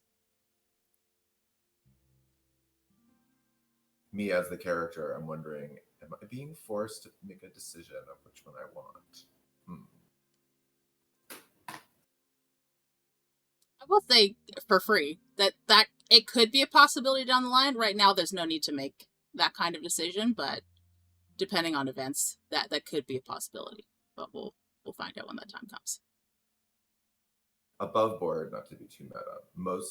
I also would imagine a green dragon, especially like of Silsira, like the first green dragon, so cunning and so happy to have another tool. Of course, who knows, with a green hag, an arch green hag, they're also ancient and outside of time, so who knows? It's interesting. I love this. And then there's just little old Thalrik, just a sweet little furbolg gone wrong. I don't know if you consider him sweet. He's something. Perfect. Okay. So, in the morning, you all decide to go and visit Amagri.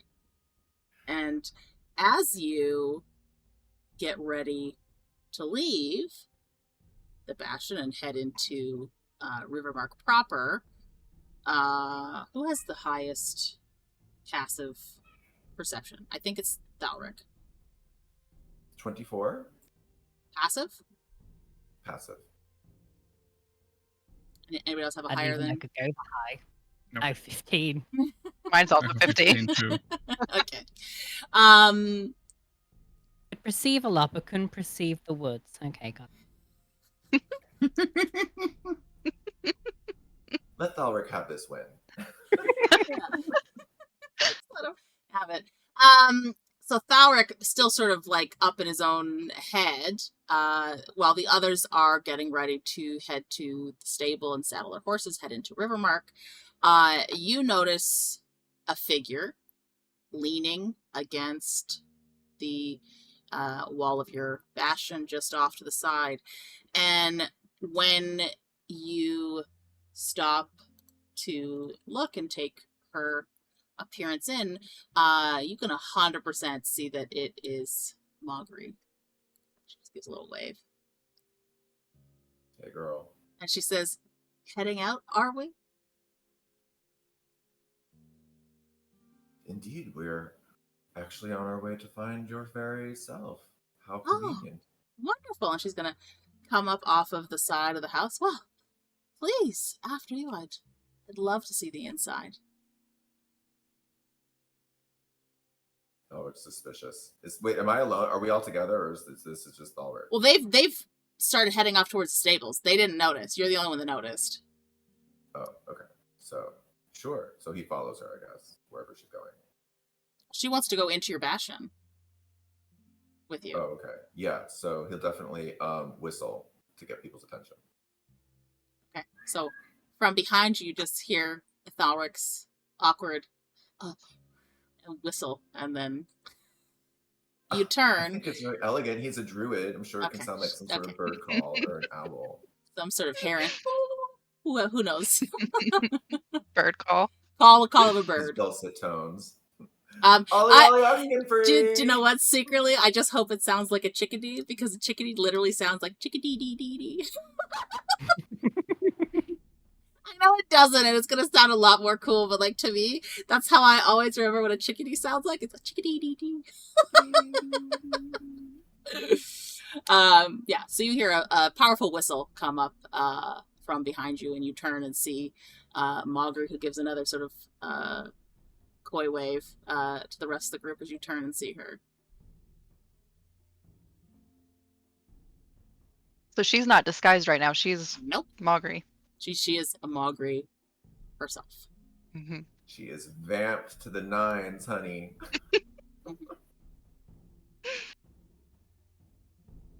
I'm assuming you're all going back in. Is what's happening. Yeah. Mm-hmm. Make a way over. So, do any of you have a parlor for your base facilities? I only have like a dining room. Okay. Anybody have a parlor? No, I think Show I have a hands, does anyone know kitchen. what a parlor even is? I have a courtyard, but it's like in my smelly, stenchy caves. Okay. So I don't know anybody else. So really we'll likes. go into Therese's dining room. That, as it is the most appropriate place. Without asking or making any kind of inquiry as to where she should go, she just follows into Therese's dining room. I will say, Thalrik, your part of the bastion is pretty far compared to everybody else's, so likely you're not going to get a lot of visitors over there. So she will immediately take the head seat at the table and rest up in it. So you all look a little more you. I'm guessing things went well. Thalrik is totally looking at Therese to see how she's responding to this, like her sitting at the table and being all like, and just so Therese is definitely like, I mean, Thalrik is definitely looking at Therese like, what's she gonna do? You ever see sort of like those cartoons where the person suddenly gets like the pulsating veins in their forehead? That's Therese right now. It's just silent.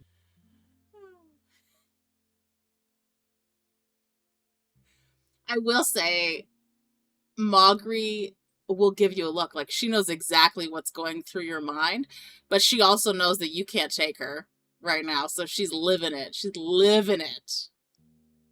Down to a fucking day.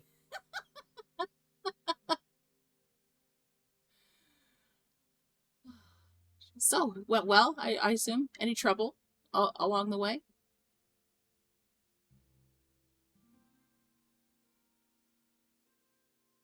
Therese is seething right now, so this is one of you lot who's going to have to talk. Thalrik's gonna come forward a little and say, yes, well, I was able to recover the verdant scale through no small effort, of course, and you know, we actually all even found the worm core of Idris, an ancient dragon, and that certainly helped us in our mission. So yeah, there have been some minor inconveniences, but nothing we haven't been able to destroy. Fair. Nothing that will have followed you home. Followed us home. Well, you mentioned inconveniences. I don't think I have to tell you that what we're doing should be done discreetly for obvious reasons. So I'll ask again.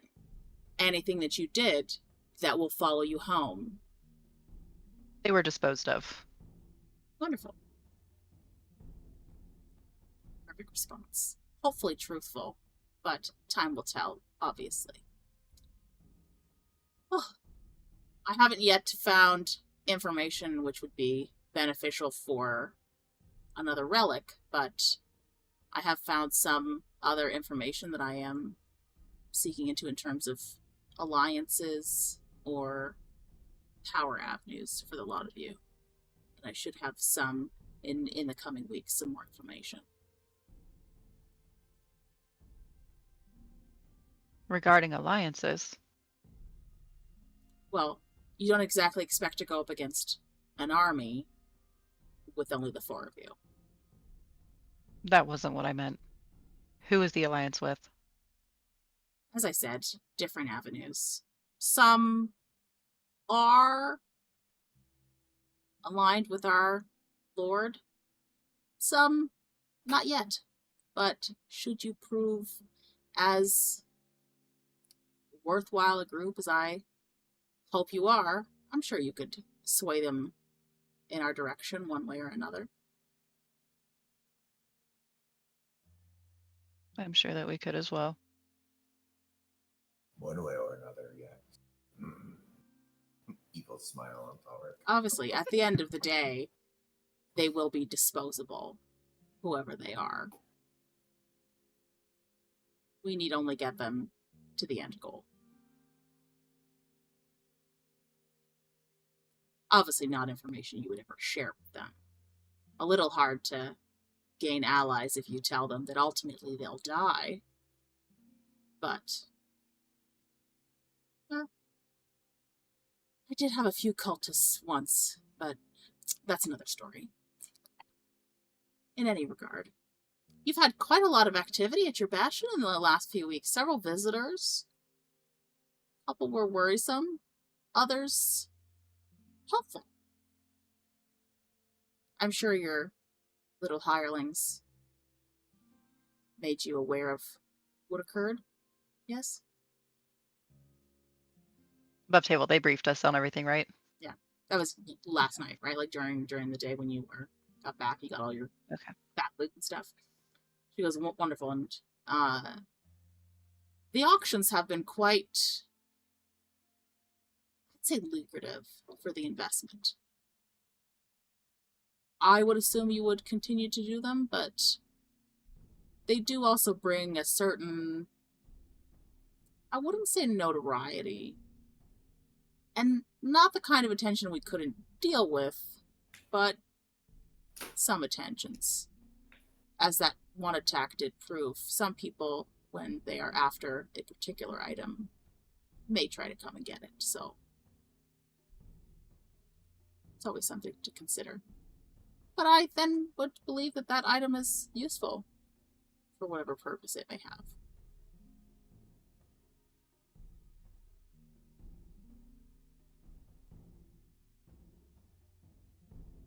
Well, Is she speaking of a particular item or in general? she just means like in general. So if any of the items that you get, she would assume that because somebody else wants it that badly that they would attack for it, that it's either very useful to them or it should be useful to you at some point. These are Like- from the Fey auctions. Correct. In particular, the one that she's referencing is the one that good old Therese there got a bigger ticket item from. So generally speaking, the bigger the prize you get, the more likelihood is you're going to get some kind of attention for it. It's never going to be from like a good source. It's always going to be like some other kind of like villainous character, right? Because it's a Fey auction. They don't generally, like, they're generally attended by the good guys. It's generally people looking for power to control others is who attends these types of auctions, right? So she's saying, like, kill whoever comes for it or make deals with them, but expect it, essentially, for bigger ticket items. So you may get really lucky with one of those auctions, but there may be consequences as a result.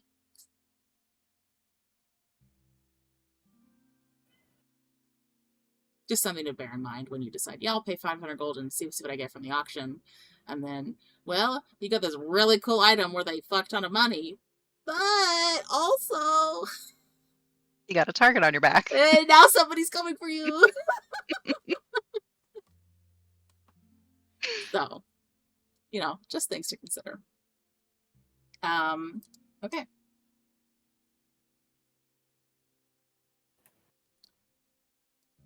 Is there anything that you guys want to talk to Margaery about otherwise, specifically? Are you still undercover working at the bar? Or is it the tavern? What is it? At home? Of course I am. Home. That place is it's a lovely little... Especially since you guys have brought more life to Rivermark, I'm getting much more information out of it. Plus, like I said before, I do so enjoy playing the role. It's different, and I want to say comforting, but not really. Something like that. Easy. That's what it is. Easy. Thalrik will be kind of gripping his staff, and as she asks that question, is there anything more we want to know? He'll kind of like glance at Neressa and then glance at Ekaitz, and just sort of like then back at Margaery. Is something on your mind, Thalrik? I'll message. Okay, messaging back. Should we? Did we want to message about the dream? Is this an opportunity, or the relic with her to get more information? Do you think, or are we uncertain of her intentions?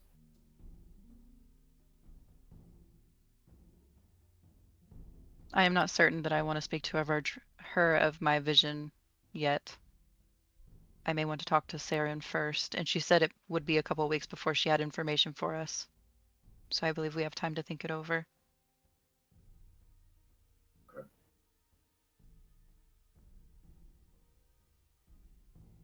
This was all through message, right? Correct. Yeah. It's just between the two of them. Yeah. I think Ekaitz in the meantime will ask her if she had heard anything from Master Thalrik. At one point I felt his presence some weeks after you had left, but no information specifically. He is Okay. as he Ekaitz was. will look sad.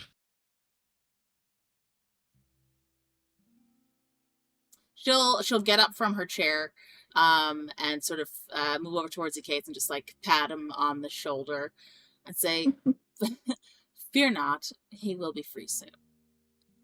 Well, Of course he will. as soon as We the will rest make of you sure of can it. manage, that is. And she'll say, "Wonderful. Well, you know where I'll be. I will provide the added information once it becomes available to me. Will you be staying here for the time being?" For the time being, yes, we will be here. Do so, and she'll just kind of like lean just slightly towards the gates. Not like super creepy, but just kind of like she breathes in the air around him, and she goes, "Definitely more powerful. Nowhere near where you need to be, but getting there." And she's gonna give him almost like a patronizing pat on the shoulder. Like they're there. You'll get it. Don't worry. That kind of a pat. And then she'll clap her hands together and be like, "Wonderful. Well, quaint little place you have here. Love what you've done with the gift shop. Bit of an odd choice, but the locals seem to like it. There was some strange design with what I think is a chicken. You may want to rethink that one. It's not selling quite well, from what I've heard. I'm But, not an artist. I didn't say you were, but perhaps hire a different hireling to fix that, why don't you? But in the meantime, interesting choice of other items for sale. That specialty one you have? Which one do you mean? I'm sure you're well aware. don't know. Enlighten me. Well, it's certainly powerful in its presence, I'll say. Unmistakable. I did see a child think it was a toy at one point. And when he brought it to his mother, the look of horror on her face was excellent. It's excellent. Nearly sold, I'm sure, but perhaps next time.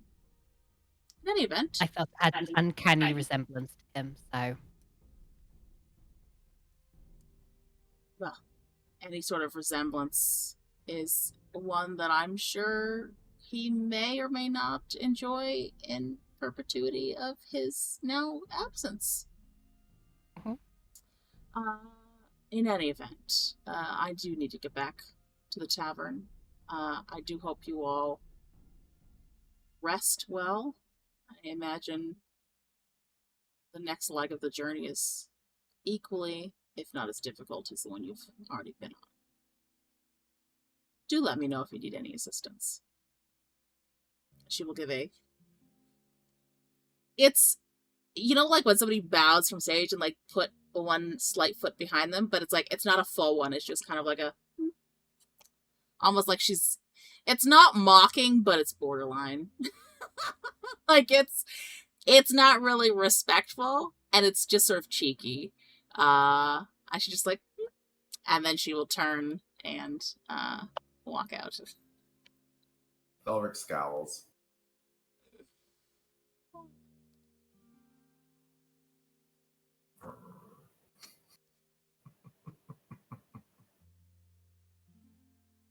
as she That leaves, you just one. hear Therese. Potentially, you hear Therese just mutter under her breath, "Bitch." Agreed. Do you know what's really funny above table is if this attitude was directed to anybody else other than Therese, Uni would be here for it. He'd be like, yes, be rude to them. I love it. I'm here for it. The second it's back at him, the fuck you say to me? I know I'm here for it. Perfect. Okay. On that note, before Neressa speaks with Saren, we will take a short break, and we'll be back in a few minutes.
So, Neressa, did you want to speak with Sarah now or wait until after some downtime has occurred before you speak with him?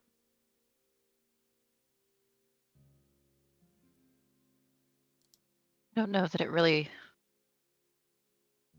I guess I'm going to go ahead and talk to him. So that if I need to look for any other information, maybe I can ask Therese about her library or. Okay. Also, I'll talk to him now.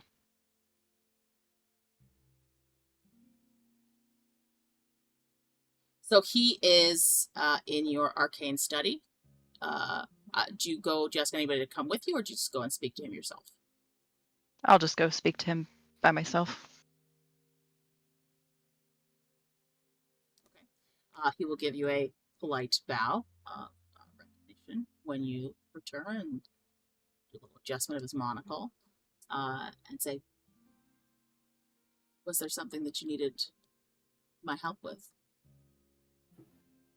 Yes, during our travels back, I scried and I had a vision, too, back to back. And I was hoping you could help me make sense of them.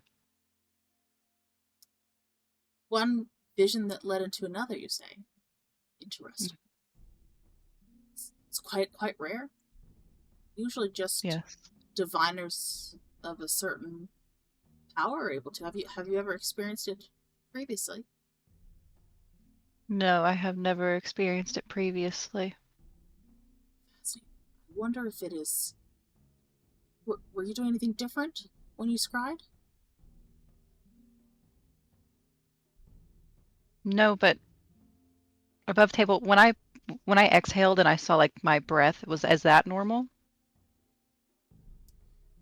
When you exhale, it's colder than it should have been, right?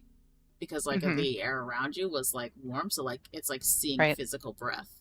So it's like a change in atmosphere centered on you, which is different. Is that normal? So that's different. That's different. That's like magic in nature, essentially. Okay. My technique was not different. I have scried many times. However, there were some things that happened that were different. I saw my breath right before I fell into my scrying bowl. And also while I stood in the first place that I was transported to, it was dark and I saw ripples in the water that came in colors, the first silver, then violet and crimson. Do you know if colors, those particular colors, have any symbolism?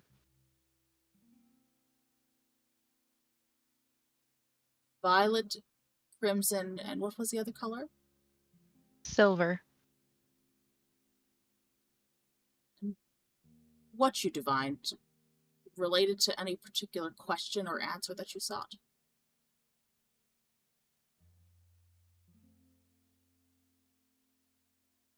I don't know that I... Colors themselves may be representative of or tied to the question that you seek in the divining that you do.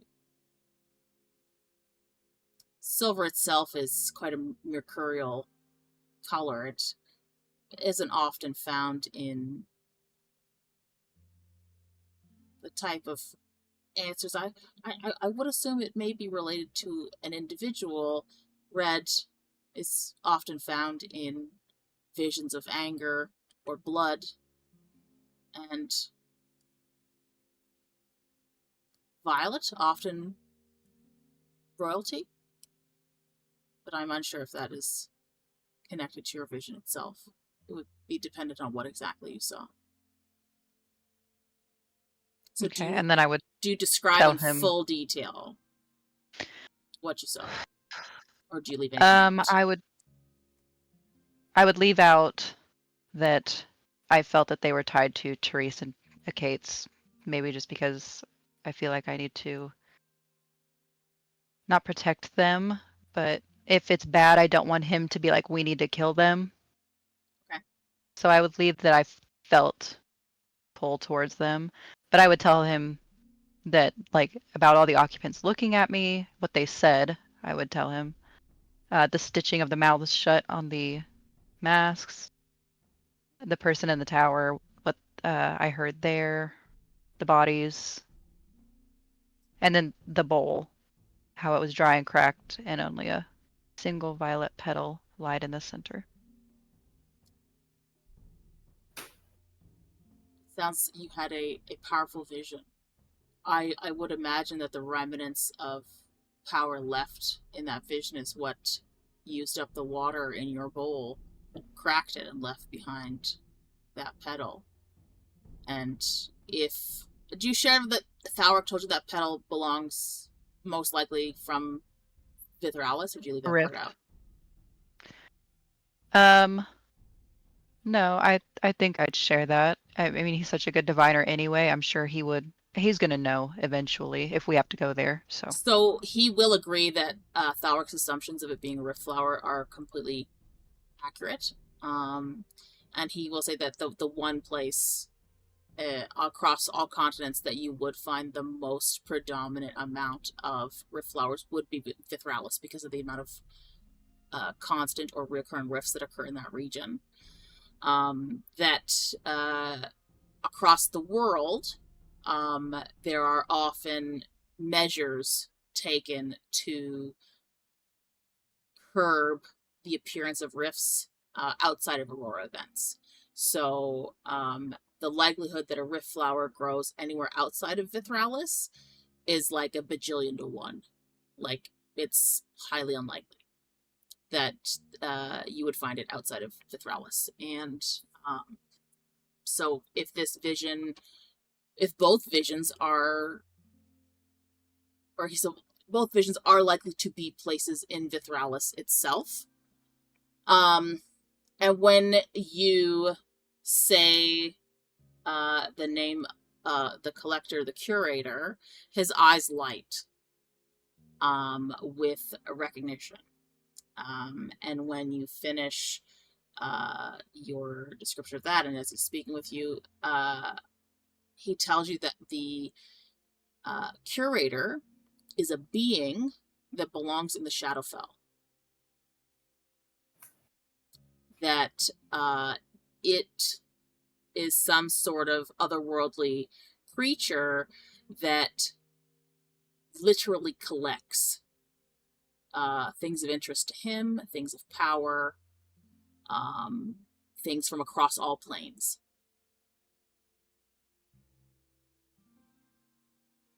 Oh.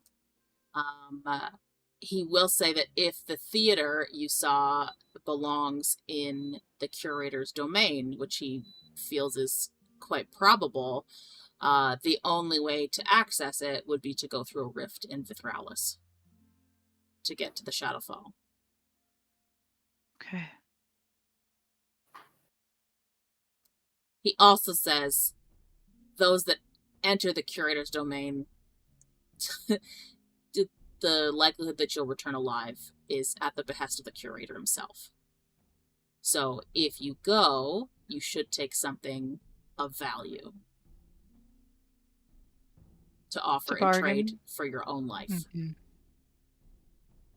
Because of your connection to Zarvok and the power in your relics and who you are as a person, especially... Well, do you share with him that you've become a temporal anchor?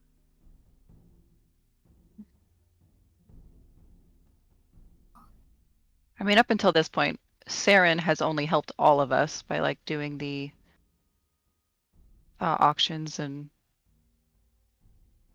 he hasn't led me astray yet, so I would tell him. Yeah. So he will tell you that that in particular would make you a very enticing collectible to the curator. Will the curator know that I'm a temporal anchor without me informing him? Saren has no idea. He does not know what the curator knows and what he doesn't. But if he does find out, he'll want you for his collection, for sure. So you should take something valuable or interesting enough that it could dissuade him from keeping you.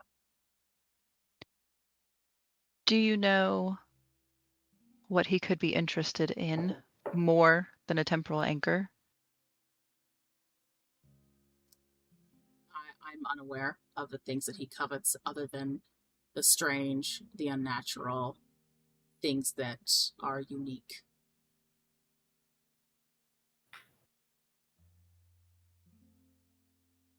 Okay. Do you know how the violet would have made its way all the way to where we were that night and landed in my bowl? Your vision, as it brought you through your bowl, most visions, most diviners will simply see it as if it is a set of moving pictures across the flat surface of the liquid in their bowls. To have pulled you through, I would assume that the magic itself brought it forth from the vision into the material plane. But not that somebody was trying to leave me a hint or a clue. Other than it being a clue to, I am doubtful that it was intentional, and more that Okay. it is just an after effect of the power of the vision itself. My worry is that it was intentional and it was a trap. They were trying to lead us there. I'm glad to know that you do not think it's intentional. It is not often that a divination can be perverted in that sense to make it a trap. Anything that you would divine is something that is of your own making, as it is viewed through your eyes. So unless you would trap yourself, I find it highly unlikely that any vision that you have would result in a trap unless the heavens themselves decreed it so. By which he would mean to say, like, by celestial intervention, right? So unless a god is trying to trick you, it's not likely to be a trick or a trap of that kind. Good. Also, when I scried, I was spoken directly to and looked directly at. This has never happened to me. Again, it speaks to the power of the vision itself. It is uncommon, to say the least, that that type of thing would happen, and often only the most powerful of diviners can have that happen within their vision. Did you feel anything while you were there as well? It took over your sense of sight and sense of hearing. Did it have any other effect on your senses themselves? My sight, hearing, I did feel pain at one point in my gut. Could be dangerous. It may just be that the power of the vision itself was perhaps more than you are presently able to withstand, and backlash of a kind occurred. Did you divine this on a normal night, or one that is connected with the stars? Particular. See. Yes. I would then make the assumption that the alignment of the stars themselves allowed you to access this vision, perhaps fated, given the nature of what we seek to do. Perhaps our Lord had some hand in its reaching you. But your body itself may not have been able to withstand as much power as what sought to go through you.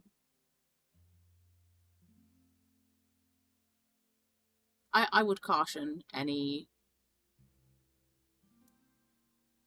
direct involvement in any future visions.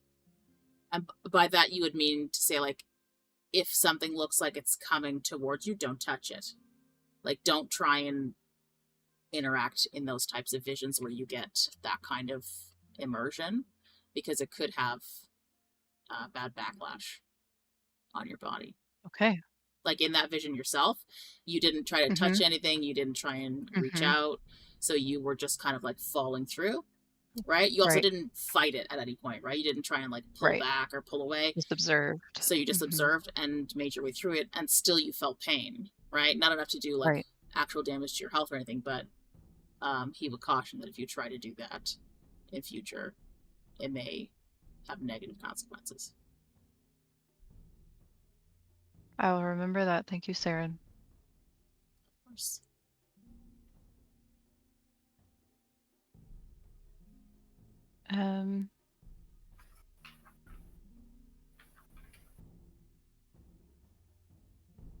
Well, I think that is all I have for now. But should I have questions later, I know where to find you.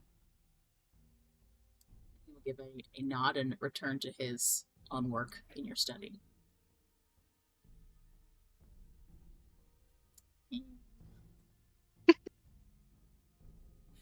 All right, beautiful. So, we're gonna do some downtime. How many weeks of downtime you guys think you want to do? Just go through it as we do until something happens. Maybe at least 2. Yeah. Yeah, I think at least 2, because I think Marguerite said about 2 weeks or so. Mm-hmm. We can check in with her again. Neressa, would it be possible for you to craft a headband of intellect with your arcane study? It sounds like something I could craft. Hold on.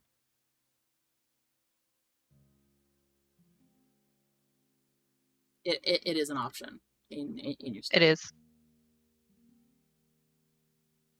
Then yes, that is You something. might be able to do.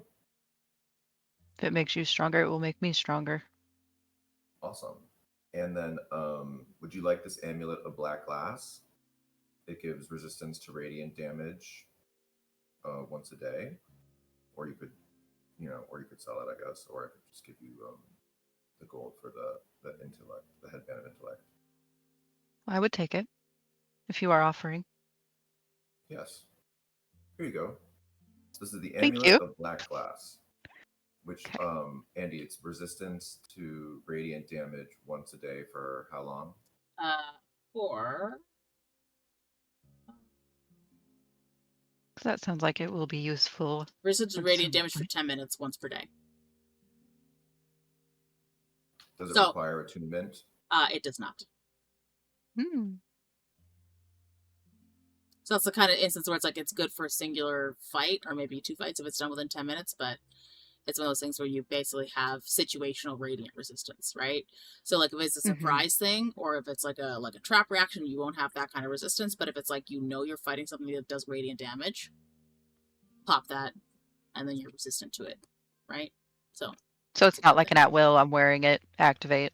yeah, you can, but it's one of those things. Oh, It's I like can. if you Okay. don't see it coming, right? Like if it's something where it's outside of combat, prior. or that kind of thing, then you're like, oh no, I see what you're saying. I've taken this damage and I didn't realize it was coming. Like it's not going to be like automatic, like it's not reactionary, right?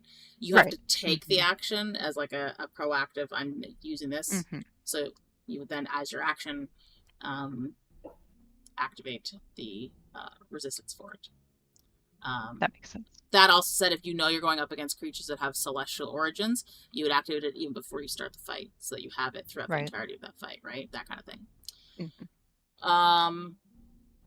Yeah, but it's an amulet of black glass. Okay. Thank you, Thalrik. And then Thalrik will craft in the smith thing the cloak of protection.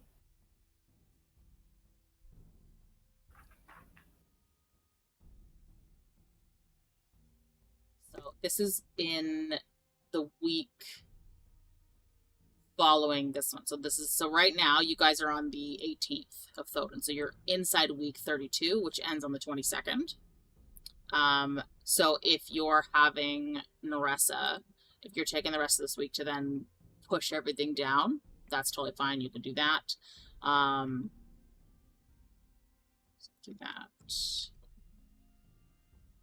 And you want to push it down 2 weeks to make something different. So if you're in your study, this is outside downtime. This is just you're adjusting what's being done this week. You and Thalrik had maintained all as wells, so it's not a big deal to have that fixed. In your arcane study, you do headband, which is, to make it, it's 400 gold for it. So just... It's 400 or it's 200? Well, it's, the cost of it is 800 gold for the headband of intellect, and so it's half the cost, it's 400. Oh, okay. Yes. Well, I'll cover the difference in cost then between the amulet of black glass and that. So you don't know what the value of the amulet of black glass is. So if she thinks it's worth 400 gold, she can do it at cost. If she thinks she can get more for it, if she sells it, that's up to her. Right now, you don't know what the value of it is.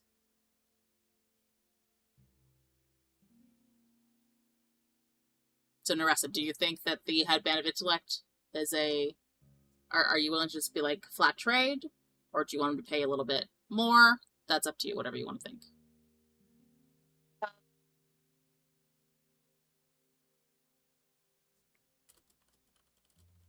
Do you have 200 gold? Mhm. Instead of the Yes. 400, we will do 200. Andy, I thought uncommon items were only 200 to make. Am I totally off base on that? No, it depends on the item itself. Most of Okay. them are a value of between 300 and 500 gold, but certain ones are more, especially ones that affect ability scores, right? Got it. Okay. Yeah, so absolutely, I'll give you 200. Then I will do the other 200, so that comes out of my gold. Yes. Okay.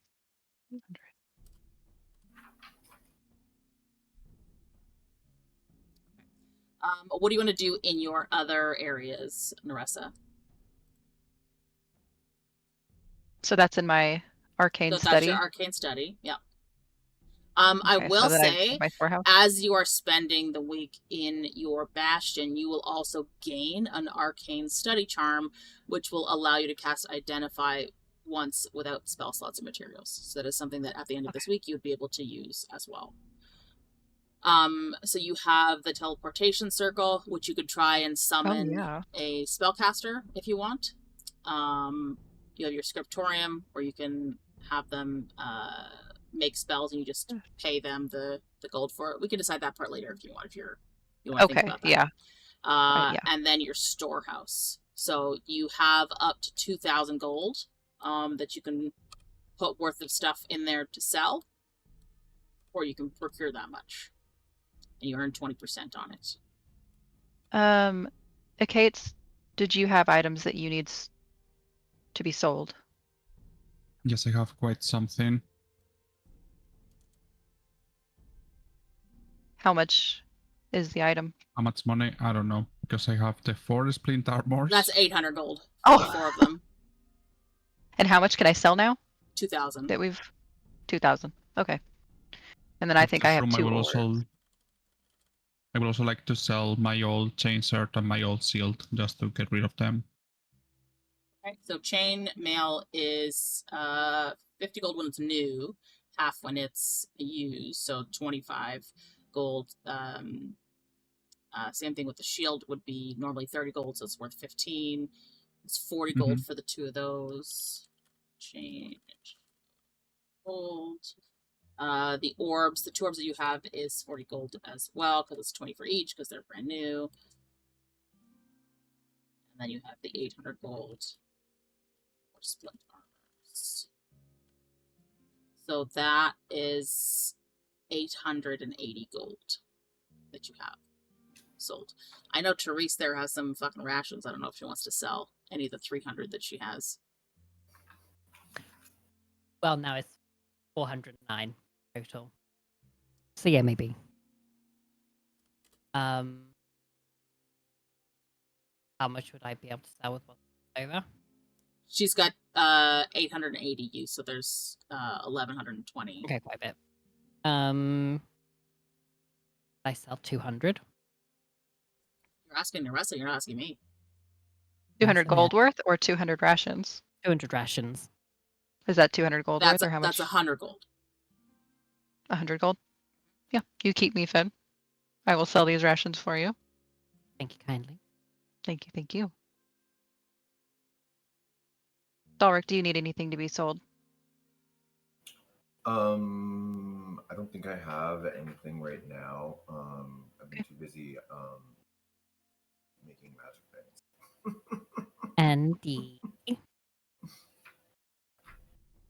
how much would you say these ancient green dragon teeth are worth? Through the storehouse, you're not getting anything. You have to find a collector. I might put them in the gift shop. Okay. I'll do that later. Anything else you have that you want to try and sell? I think I have 2 orbs. Yeah, I have that in there. That's the 40 gold. Okay, thank you. 40 gold worth of it is from you. 840 of it is from Ekaitz, and then another 100 gold of it is from Neressa or Therese. I'm curious about this mask. Okay, I'm just gonna tap Thalrik there though because he had his hand up before he spoke. Oh yeah, sorry. That's all right. Oh, you good little boy. I realize we're level 9, so do we get extra special facilities? I don't think I've followed up on that. Yeah, I don't think you've chosen yet. Some of the other ones did. Let me double check here. Okay, I will get back to you on that. But I think I'll probably take a sacristy, unless anybody else has one. Ekaitz, Nope. are you doing a sacristy? No one else has it, I don't think. Okay. I so have we it. probably won't need Right. Did you Alex get, has one. oh yeah, he did. He got the laboratory and the sacristy. Neressa got the Mhm. teleportation circle and the scriptorium. And Wait, let me write this down. Scriptorium, teleportation. Therese, did you pick? Oh, I know you did because I have it written down. I just Sacristy. didn't write it down there. What was You the other one? took Scriptorium. Greenhouse and Gambling Hall. You took greenhouse and what? Therese Gaming took hall. a greenhouse and a gambling hall. Gambling hall. Okay. Hmm. All right. I will look at that right now and let you know. Neressa, anything else you want to sell through yours? And sorry, you need something about the mask, right? Yeah, but I'm worried it's actually something, so I should probably inspect. Well, no, the mask that you had, the second item Mirrored that I mask. said, right? Yeah, that's Yeah. completely ornamental. Okay. Saren already took a look at it for you in the weeks prior to Right. you guys arriving back. Do I know how much this is worth? Like, would it fit in the storehouse? Oh, Because I was not informed. I it was is just told it was made of precious. 1,000 gold, so it would literally take up the rest of what Neressa's thing is, with 80 gold left to spare. Does anyone That's- else have anything to sell? I can go sell this by walking around. That you would not be able to sell that by walking around at Rivermark, maybe in a bigger city, but not at Rivermark. Let a girl dream. Oh. But if not, then I'll throw that in as well. I mean, Neressa should be okay. She's earning 20% off of it, so I'm okay with that. Okay.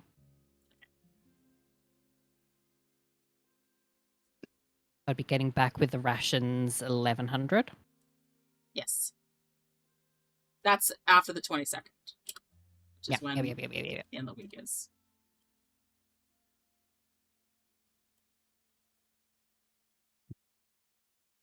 So, Ekaitz, on the 22nd, which is at the end of this week when it comes up, you would get 840 gold from Neressa. Neressa, Thank you. you would earn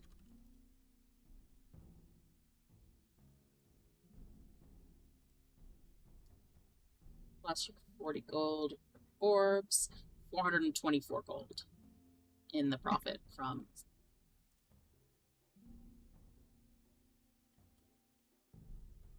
I will say, Thalrik also has a storehouse, so when you guys get to the one where you have like a crap ton of stuff, you can get him to sell for you guys as well. Yeah, don't forget about poor Thalrik, just because he doesn't concern himself with money as much as everybody else.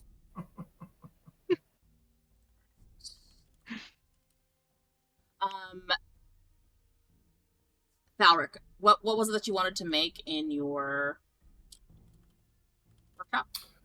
A cloak of protection.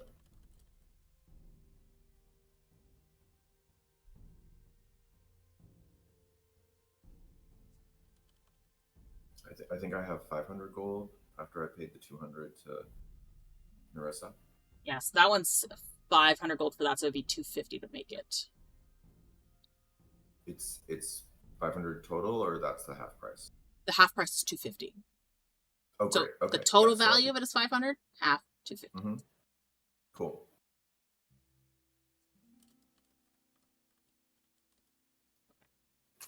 Anything else that you want to do in your fashion at the moment? So you have your storehouse.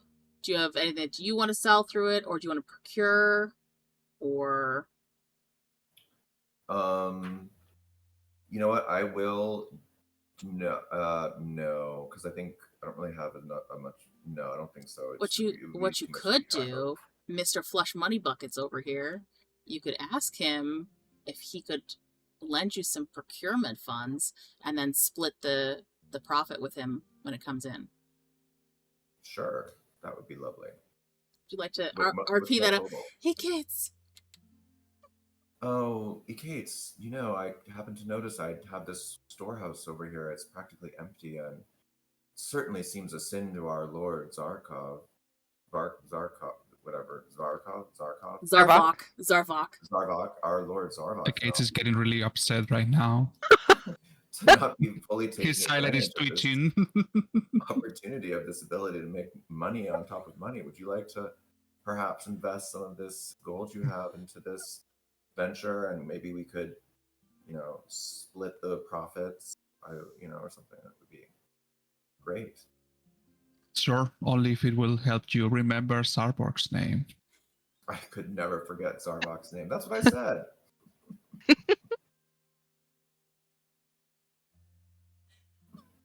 Table. I just see Thalrik as Zarvok's not even here. I'm more concerned about Silsira and Grelthis than I am about somebody I can't even see. He is whipped. Okay. Okay, so, Ekaitz, for the next, are you giving the full 2,000 gold to Thalrik to put in? Yes, because then we get it back, right? Yeah. So, it'll take 2 weeks, right? Because there's the procurement period and the sell period, which aligns with you making stuff in your bastion as well. So, 2,000. The total profit on that is 400 gold. So when the 2 weeks are up, you will then get 2,200 back because there's 2,000 investment plus 200, and Thalrik will earn 200 gold. If you need money, you can keep the whole profit. Oh, It's look okay. at that. He's so nice. He said you could keep the whole thing. That is so nice. And I told you how handsome you are with those goggles of night are. I need to find some goggles to wear them.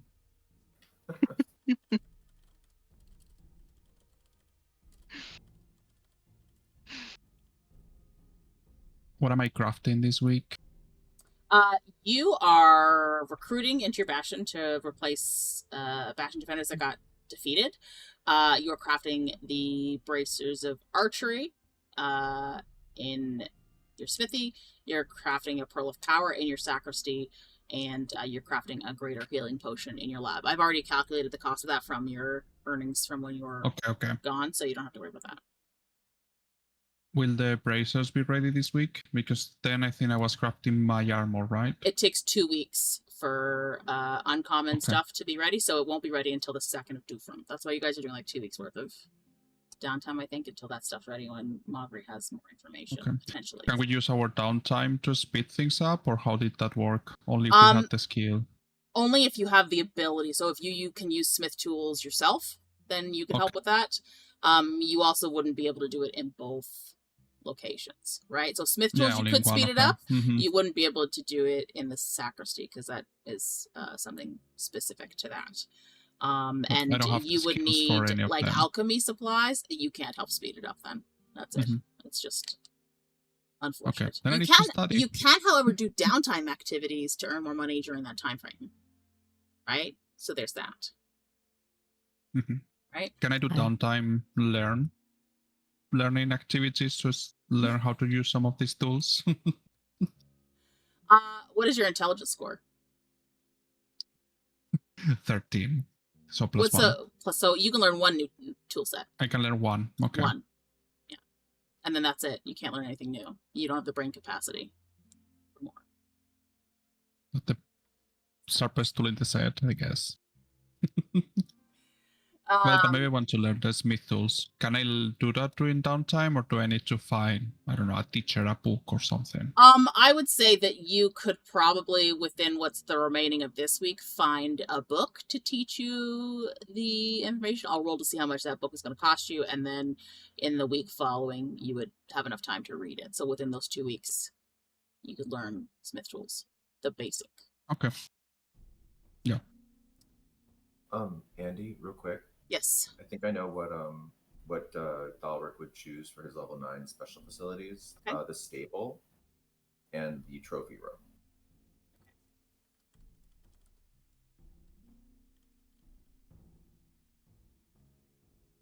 Is the trophy room just dedicated to the hack? It's a trophy room dedicated to all of his knickknacks and trophies. It's very private, personal. No, on the door, no entry.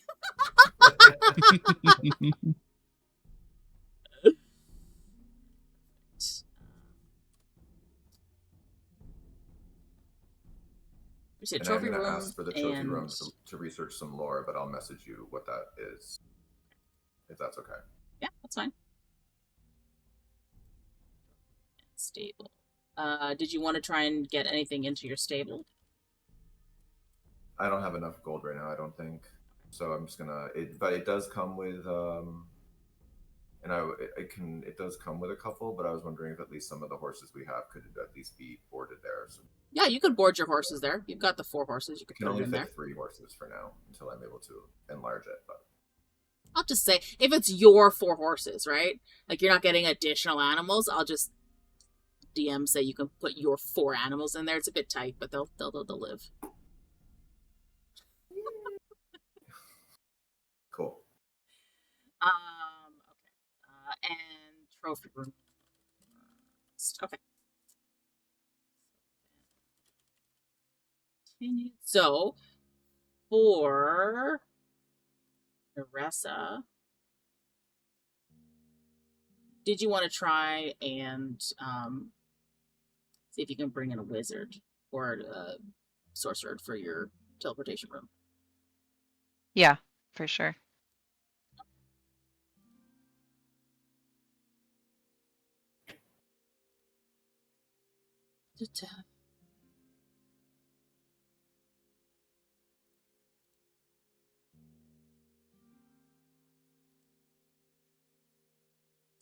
I believe you can roll any die, but let me just double check. Okay.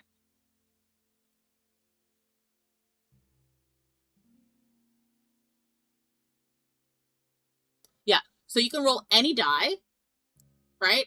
Literally any size, D4, D6, whatever.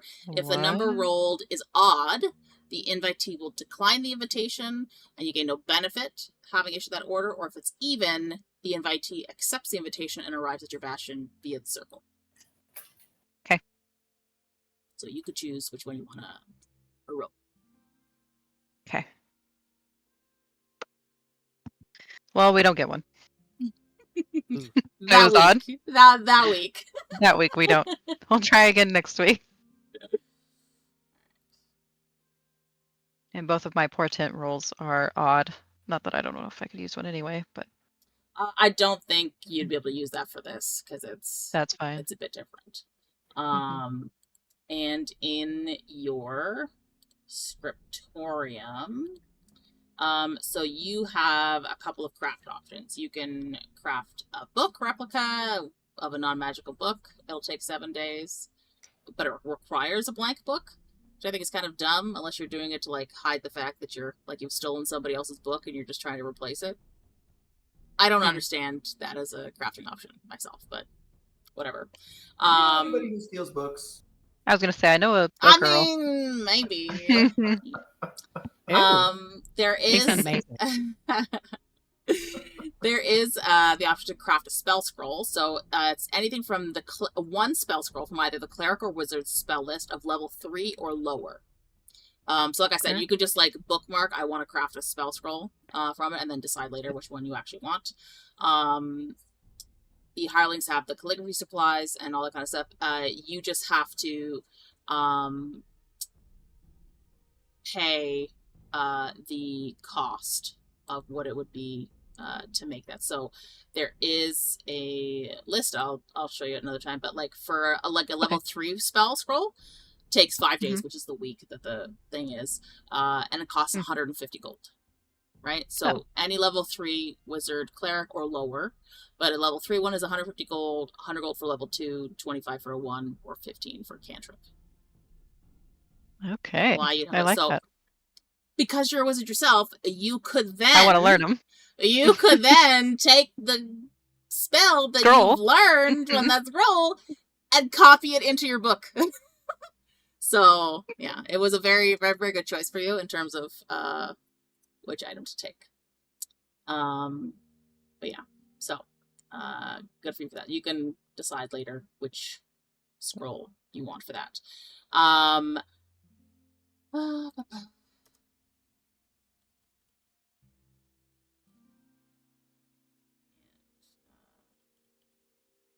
Circle.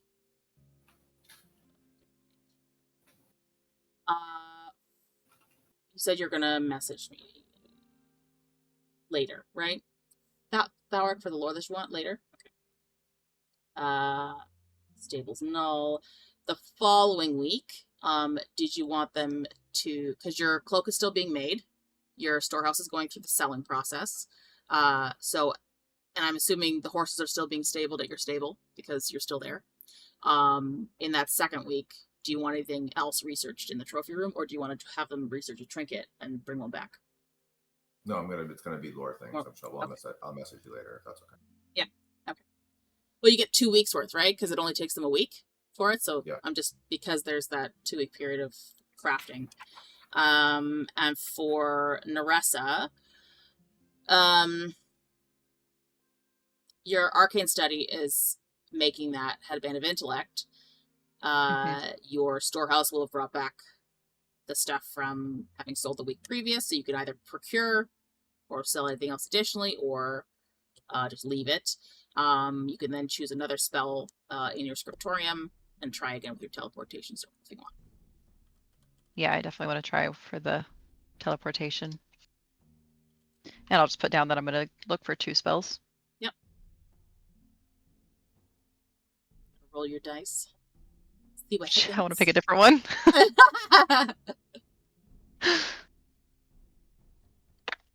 6. Perfect. Even. So, you now have in your, and they'll stay for 2 weeks. So you have 2 weeks to have them cast some kind of spell, which may or not be helpful to you.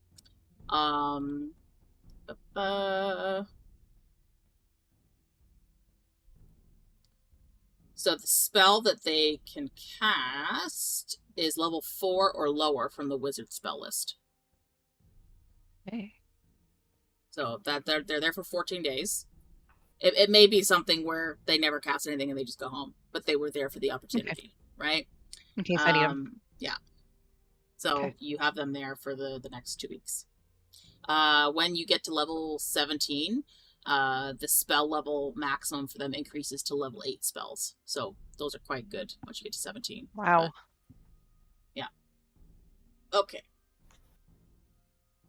So that's for that. Downtime for 2 weeks. Who wants to do what? Me. I already know what I want to do. Jesus. Okay. Where'd I put my pen? There it is. Okay. Oh no, for 1 week. Okay. Therese, what do you want to do? I would like to craft a 2nd level spell scroll. And And you have calligrapher supplies, right? You have proficiency. I would in them? like to go out and buy calligrapher supplies. And Do you have then proficiency in them? writing? Do you? I have calligrapher supplies. Yeah, Therese does not have proficiency in calligrapher supplies, so she cannot craft a spell scroll. Say that in your book thingy. With time and patience, a spellcrafter can transfer a spell to a scroll, creating a spell scroll. If you have calligrapher supplies. Doesn't say that in here. Okay, well. It's your notes. With calligrapher supplies. But you know. I will adjust them. Okay, then I don't know what I'm gonna do. You can get to someone else. Okay. Fuck this shit.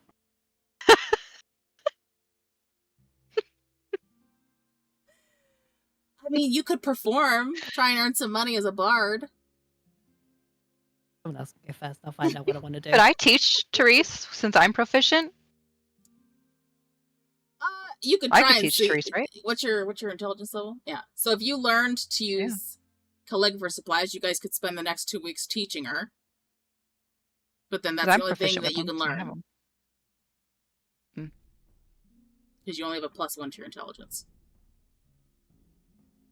Rather So than is wasting that the time hill you want to on die on, is what I'm saying. Can I find a book? Teach me. It would still take 2 weeks, yeah? But like Yeah, that's with fine. Ekaitz. Yeah, I just want to take her the rest of the downtime. She could be doing cool things. Alright, so Ekaitz is going to learn smith tools, and you're going to learn calligrapher supplies for your 1 options in intelligence to do that. Instead of learning another language. I can get a crown of intellect. I can Some more comprehend intelligence. languages and tongues. No, that was You a need to dig at learn uni for languages. something else. There's a Oh. specific language that you'll learn later why I'm digging at him for it. It's fine. He has people that can help. So you will still have to buy calligrapher supplies, but I think they're like And how much will that in the book cost me?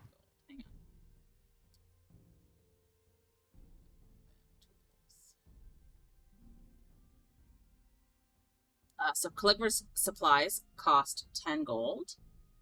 And find a book.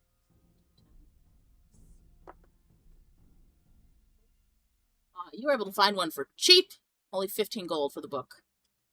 Beautiful. Ekaitz. Your book costs 96 gold. Wow. Oh, sorry. Basically and 10 to him. I Your could hear the That's jingle nothing. coming from here as he was walking in, so they're like, okay, let's take bits out of him. It's burning a hole in his pocket. It's honestly heavy and weighing him down. He needs to get rid of it. At first, they thought it was just his armor, and then they went, no, it's the jingle of coins in his pocket. It's the jingle of the coin purse. And your smith tools are going to cost 20 gold, so in total it's 116 gold for the 2 weeks that you spend learning how to use those. I will add those proficiencies to your tools.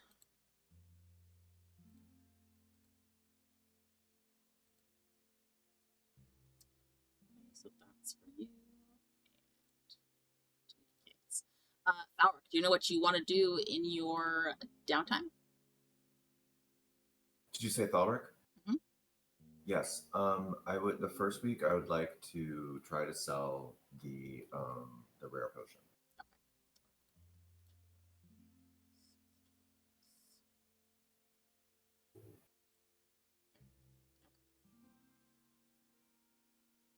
Is that like a multi-week process, or how does it work? So there is going to be a cost for basically like putting the feelers out for this thing. It's not like super expensive, but give me 1 second. I'll pull it up.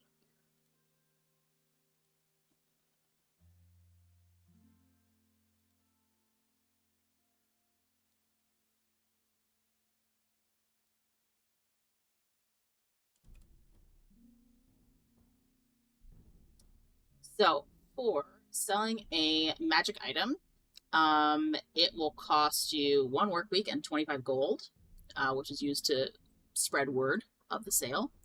And then I need you to do a persuasion check to determine the offer that comes in for that sale. A persuasion check. God. Okay. My terrible thing. Okay. Well. How much gold was it, by the way? 25 gold. Yeah.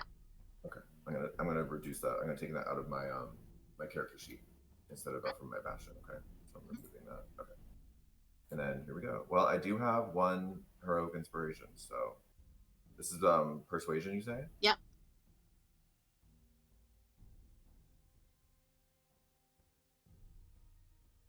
Okay. 17. That's 17? almost as high as I can go because I have a +0, so. Perfect. So, and what's the potion that you're selling? It is one of those ones that we talked about. I guess it's like the. It's a rare one, but it's going to depend on which one you've chosen, right? Okay, the potion of invulnerability, I guess. Perfect. So, your roll guarantees you 100% price offer on the item, and you earn 4,000 gold. What? Awesome. That's so great. Cool.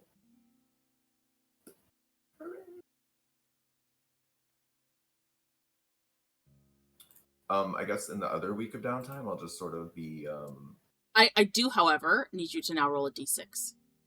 Oh no! I knew there was another. I knew there was a pitch. Sometimes there are consequences, complications when you have something a D6? Not a D20? It's a d6. Just let me know, is higher better or is lower better? Because I could use heroic inspiration. So, you may wish to use your heroic inspiration for this. So, you find the buyer for your item. However, before the sale is finalized, they are murdered. No, I'm using my heroic inspiration. So, go ahead. Okay. Wait, before you speak. My God, please don't be another 6. Oh, fuck, a 5. Okay. I can't tell you what's going to happen, but there is a consequence that's happened. You'll find out eventually. Great. Someone's after me. You get that distinctive Bring it. thrill in the back of your neck.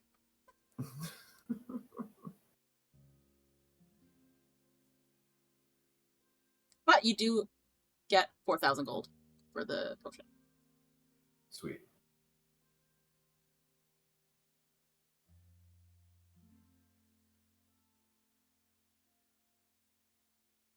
Okay. Are you like putting something in your calendar? Yeah, I'm making a note that you now have a complication. Ambush Thalrik when he least suspects it. Just saying. Perfect. So, what would you like to do in the second week? Oh, jeez. I will do. Can I just like maybe work or something? Yeah.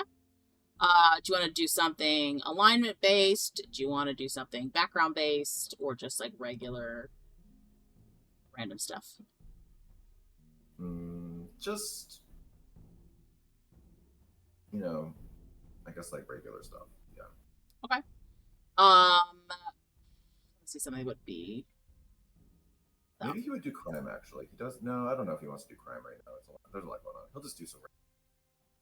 Oh, you know what? He's gonna go carousing.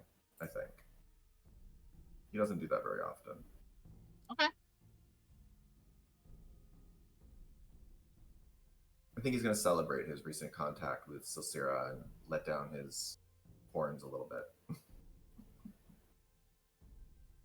Perfect. So it does cost some money for carousing. So, your character can attempt to carouse among the lower, middle, or upper class folk around Rivermark. If you do it with the lower class, it costs you 10 gold to cover your expenses. If you do it with the middle class, it's 50. Browsing with the upper class requires 250 gold. But you get access to any kind of local nobility that's in the area. I don't think you have a noble background. Pretty sure you have like hermit or something. So it's he probably would be fine hanging out with the lower class, I think. Okay. Probably on the lookout for some criminal. Okay. Some allies. So this will give you the option to make contacts. So you now roll a persuasion check to see what kind of contacts you make. Oh, fuck. The lower class contacts will include either criminals, laborers, mercenaries, town guards, or any other folk who normally frequent the cheapest taverns in town. Okay. So basically somebody that's frequented home a lot. Because it is basically oh my god, I'm only so tavern. glad I actually rolled it. Okay, I rolled a 17. That's like so, because I have no modifier. Oh, perfect. So you have actually made 2 allied contacts as a result. So I will come up with information for them and give them to you before next session. Nice. Neressa, next time we decide to do some crime together, we might have some pawns. I can't wait. Thalrik, I will also say, during your second week of downtime, the kobolds, including Scritch, come to you quite nervous as you come home after a night of carousing. And they look very nervous, and you can hear them sort of arguing amongst themselves, and they say, oh, you should tell him. Why did you let him in? You said I could let him in. I never said that. And then Scritch sort of like backhands one. As you say that, Scritch is already backhanding one of them. Like, shut up! And Scritch is, my lord, please, it's all right. This is just, this sort of creature came, and we said not to let him in, but that he insisted. You idiot! Spit it out! He flings back across the floor, and so, my apologies, sir. Yes, my lord, yes.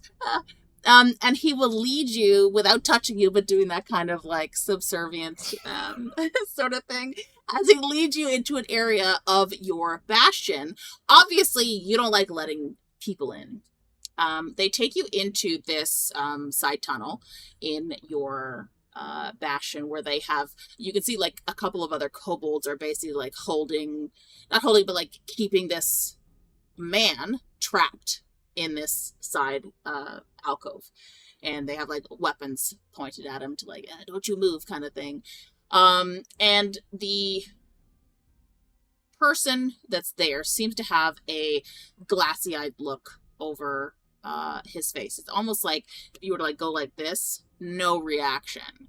But the second that your eyes lock eyes with this man, his demeanor, which is quite like almost shambling initially, immediately straightens, and you see his eyes fly open, and they flash kind of like a mixture of green and gold as it takes over and glows from within. And when he speaks, you can see kind of like a glow coming from within his throat. And as he speaks, you don't actually hear his voice, but almost like a layering of his voice and another. And you hear Rasvim Khorghil Thalrik.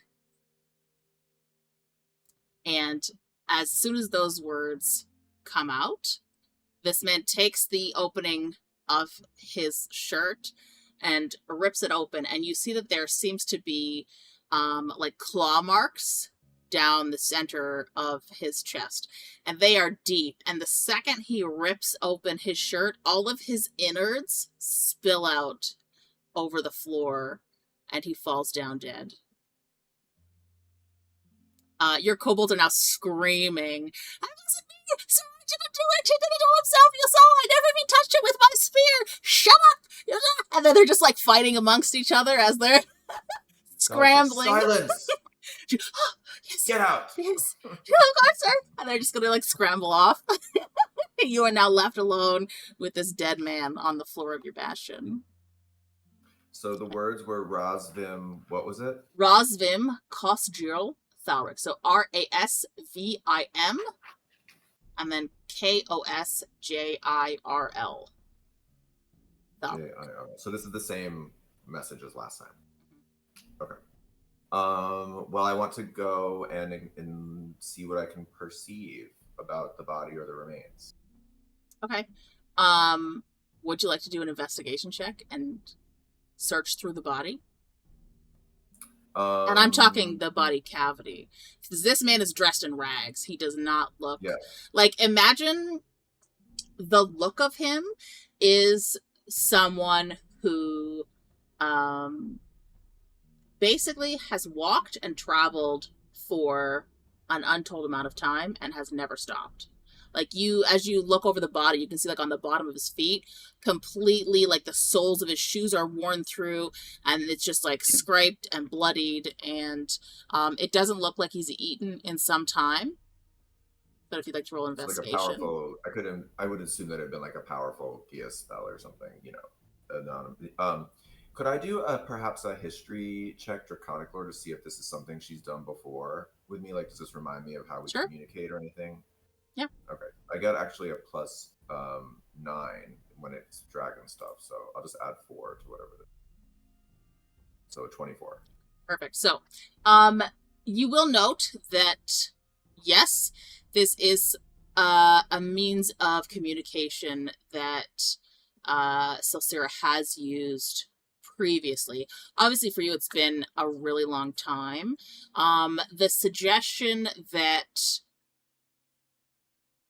perhaps she means to say more, but in the evidence that she instructed him to deliver those words to you through her own voice within him, and then you can't really understand specifically why she would have this creature kill itself, other than she knows that you hate people, right? And so perhaps to her it is some sort of offering for you to have made this human being suffer and then die at your feet. Oh my god, is Thalrik like totally turned on right now? I think he is. Think of it like, you know when a cat hunts a mouse and then like drops it at your fucking feet? Like, it's like that. Where she basically just like forced this human into doing this and then dropped it at your feet. Wow, yeah, he's totally like, his heart's all aflutter. I mean, I guess you never know. Maybe there's something in it. We'll sort of poke and prod around the body to see if there was anything inside it or around it that may have also been part of them, besides just this very sweet romantic token of affection. There is nothing in particular other than the remnants of the Gia spell that you can feel within the inside of its body. I will say that the clothing itself, although in tattered and rags now, does appear to have been quite well made. So whoever this person was, perhaps they were someone of stature that she has forcibly made come to you. But this also means that she now knows where you are. Oh my god, okay. Thalrik is going to go find Neressa. And he's also going to instruct his kobolds to don't touch that body or I'll flay you alive. And they'll scream and bring you back and do it again. Yes. He's going to go shuffling around and find Neressa. Neressa, my sweet. Oh, yes, Thalrik. This is the happiest you have ever heard Thalrik as he calls out your name. This is like, are you okay? Yes, Thalrik. Do you happen to have had a gift sent to me from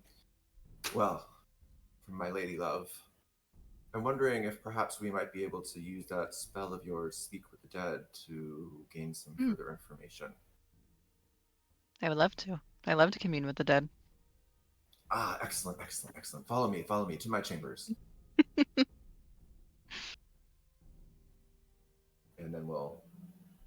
go to my cavern system, which smells terrible, but I'm sure, politely ignore it.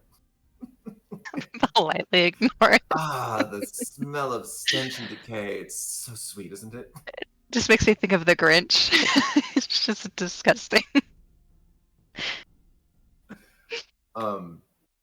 Okay, and I guess I'll. So this, I believe, I know Sarah sent this gift to me, this sweet, sweet gift, but I don't think she knows that we are in communication.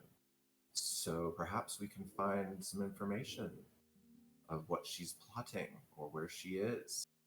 What do you think? You said information. That's all I needed to hear.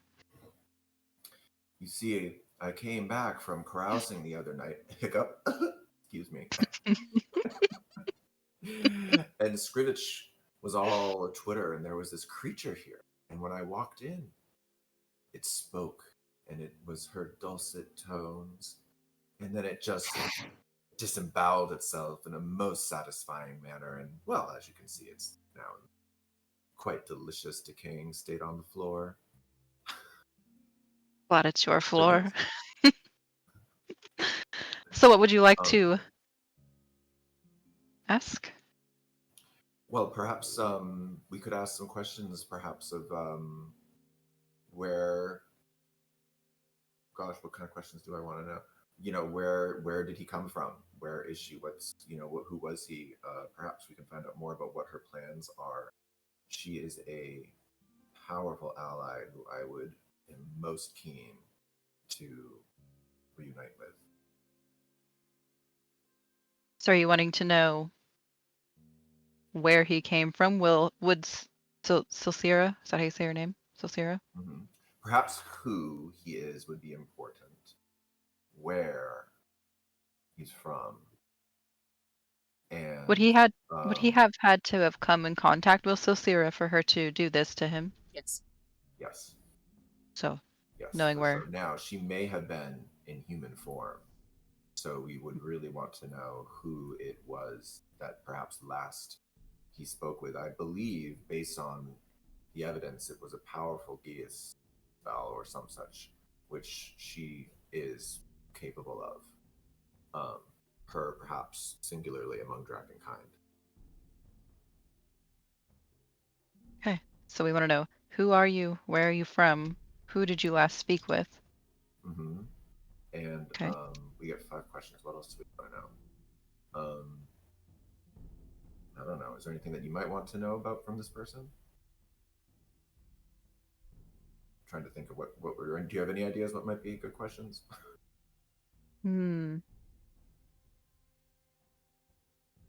What was the message she left you? It was very sweet and private. I don't know that I can share it. Suffice to say, it was very sweet words we used to whisper to one another in the late hours of the evening and early hours of the morning as we got to know one another. Oh, that will suffice. Thank you. I will say, for yes, your information, Neressa, well, have you described to her who Silsira is? Other than, you know that it was the maid of the dragon that you saw. You perhaps don't know the extent of how powerful Silsira is, but that was a huge dragon. The one that was the bones of her mate, right?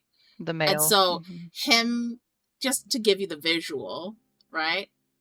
Because I don't know how much you know about dragons. I don't think as much as Thalrik knows. Thalrik will know that dragon can transform into humanoid form. But for you, I would imagine that you perhaps just get the visual of, so he whispers sweet nothings, and it's just him standing next to a fucking enormous dragon.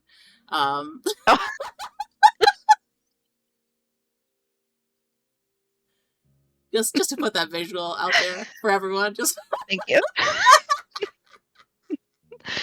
Like Donkey and the dragon and Shrek. Yeah, basically. I can let you roll like a nature check if you want to see if you can figure, like, if you know that about dragons, but that's up to you if you want to try that. I think Thalrik just told me that she would have been in her human form, or she could have been when she talked with Well, I don't know. the person Thalrik, dead on the floor. Do you tell that to Neressa? Yeah, I mean, I think at this point he first of all, he has a thing for powerful women, apparently, obviously, that. So at this point he's already, she's fallen onto the side of like someone, so he I mean, I don't think he really thinks that it could be used against him in any way, nor would he really anticipate Neressa wanting to use that. So Okay, so at some point in the travel you would have mentioned that she does take human form. Yeah, but also, he does turn into a green dragon, as you know, and he can also cast enlarge. So very often, probably they were maybe, why not? doing things like dragons do. A bit more primal in nature, Like yeah, for dragons sure. do. All right, cool. So go ahead and ask your questions if you know what they all are. Well, okay, so who, where? Well, she has to ask them because it's her spell, right? Yeah, So that's why it's Mhm. So who, where? Who did you last speak to? Yeah, who did you last speak to? What did they look like, perhaps? And how, I don't know, like, how did you know them?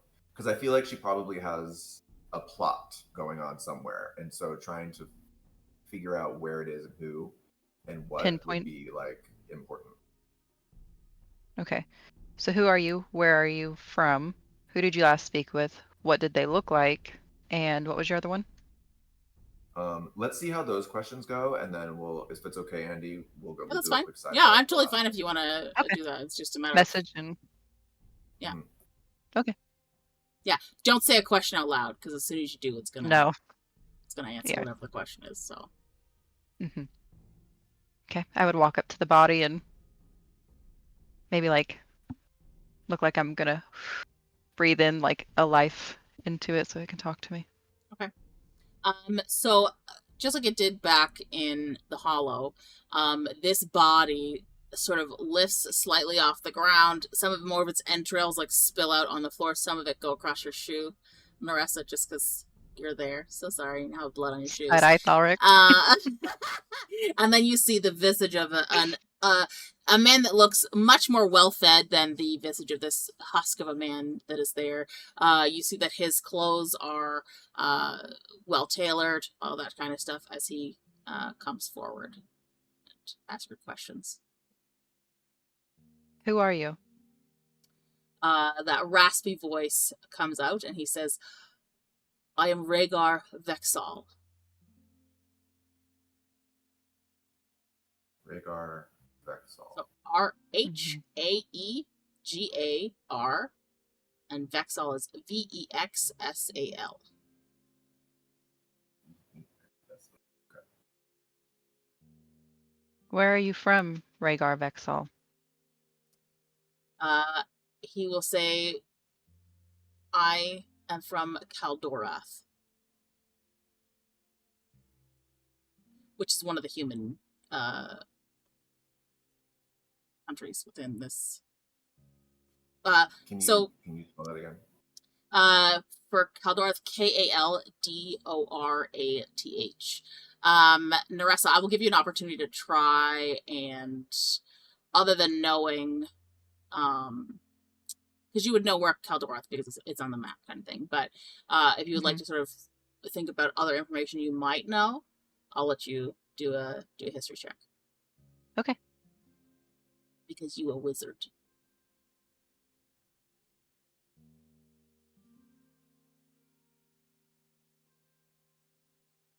$19. Okay.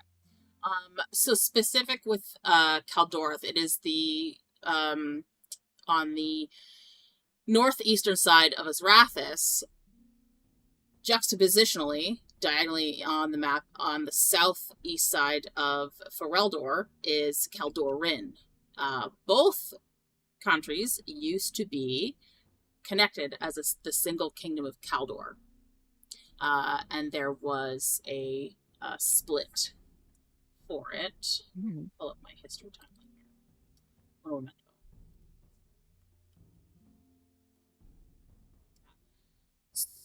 go? So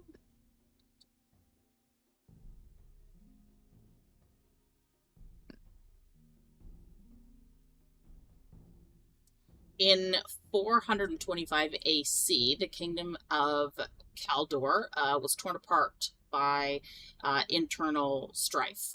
There were deep political and social divisions fueled by centuries of growing tension between noble factions and a struggling economy, which led to an irreparable civil war. The conflict culminated in the kingdom's split into the two separate nations of Kaldorath, a more militaristic state focused on expansion of power, and Kaldoran, a more peaceful and trade-oriented realm centered on diplomacy and cultural preservation. The separation of fractured families, destroyed alliances, all led to years of bitter rivalry and border skirmishes, though both nations claimed the legacy of Kaldor. The once great kingdoms were no more, or the once great kingdom was no more, and its former unity was lost to history, leaving a lasting scar on the region's political landscape. So for you, you would know, Therese would also know this information, but she's not there right now. The nobles of Kaldorath and the nobles of Kaldoran are quite, on the outside, are like civil to each other, but there's like rivalries below, right?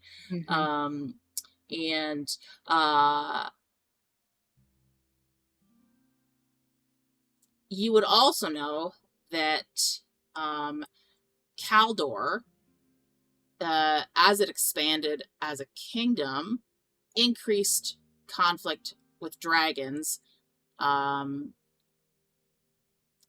the Age of Culling. Increased. So like the 100-year period where the Age of Culling occurred and dragons were nearly made extinct took several hundred years. So like imagine that like the remaining dragons started to breed again at that point, and new dragons were being born, just starting to repopulate. And in its expansion efforts, the magic users of both Kaldor would have again tried to lower that number, grab dragons and basically do what they did during the Age of Culling, right?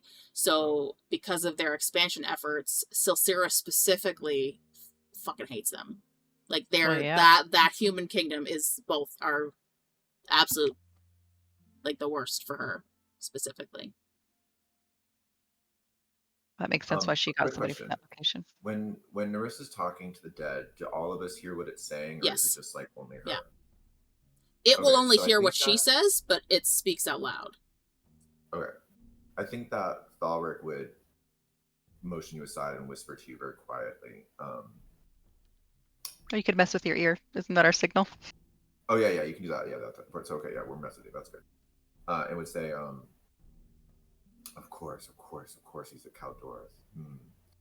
I wonder what else she's plotting there. Perhaps finding, I don't know. Yes, I think the next question, who did this to you, is good. But also, perhaps we can find out more about who. Was this a nobleman or something? Or she will always be involved in political deceptions and plots. So this is not just some random person. This is someone significant, upper class, in her plan. So finding out more about maybe his noble house or his standing will also clue us into what she could be planning.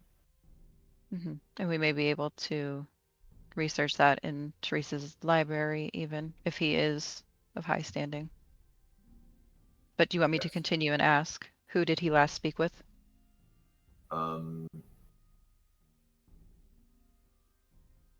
Yes, I think we should ask, who did he last speak with, and then depending on what he says, who did this to you?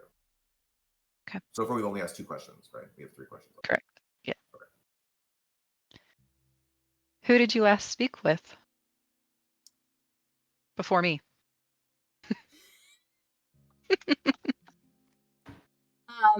He will say, a servant girl. I asked her to fetch me wine. Message Thalrik, so he has servants, so he's definitely upper class. Servant girl. Fetch me wine. Okay. And then I guess. You want to know what she looked like? I don't don't know. That could either be her or she could have snatched him. So let's ask who did this to you. Who did this to you? Yeah, I'm not gonna answer if he asked. Totally I'm not. only gonna answer yes. Can you be more specific? So I'm just asking you because, like, if you're saying who did this to you, that's realistically he will have done it to himself because he opened the wound. Like, he basically killed himself, Okay. right? But who commanded you to seek out Thalrik, or who commanded you to seek out this place? Who commanded you to travel to this place and seek Thalrik? he will say the servant girl who brought my wine had golden eyes. She whispered into my ear, and that is all I can recall. So it was the servant girl. Now, okay, just above table. With nobles, their last name is usually their house, right? So he would be the noble of House Vexal. Okay, so we know that already. Okay, so we can find out more about that.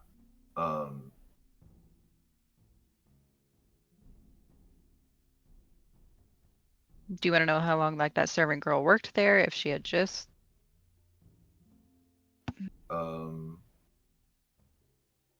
we have one question left. I don't know. I'm sort of interested to know, like, what was his role in the kingdom? Like, what was he plotting or something? I don't know. What do you think? People like to talk about themselves, so maybe just like, what do you think? Even dead people, probably. Especially upper class, I would say, want to talk about themselves. Yeah. So do you want to know what his role in the Vexal house was? What was he? What was his station? Plotting. What was he plotting? What was he plotting? Yeah. You gotta be more specific. Okay, what was he? I mean, you could say that, and he's just gonna tell you something random. So. Okay. Yeah. No. Wait. Okay. So, what is most precious to him? Yeah. Do that. What is most valuable and precious to him? Mm-hmm. Okay. What is most valuable and precious to you? My power and standing. Is that the truth? Can I insight check? Make an insight check.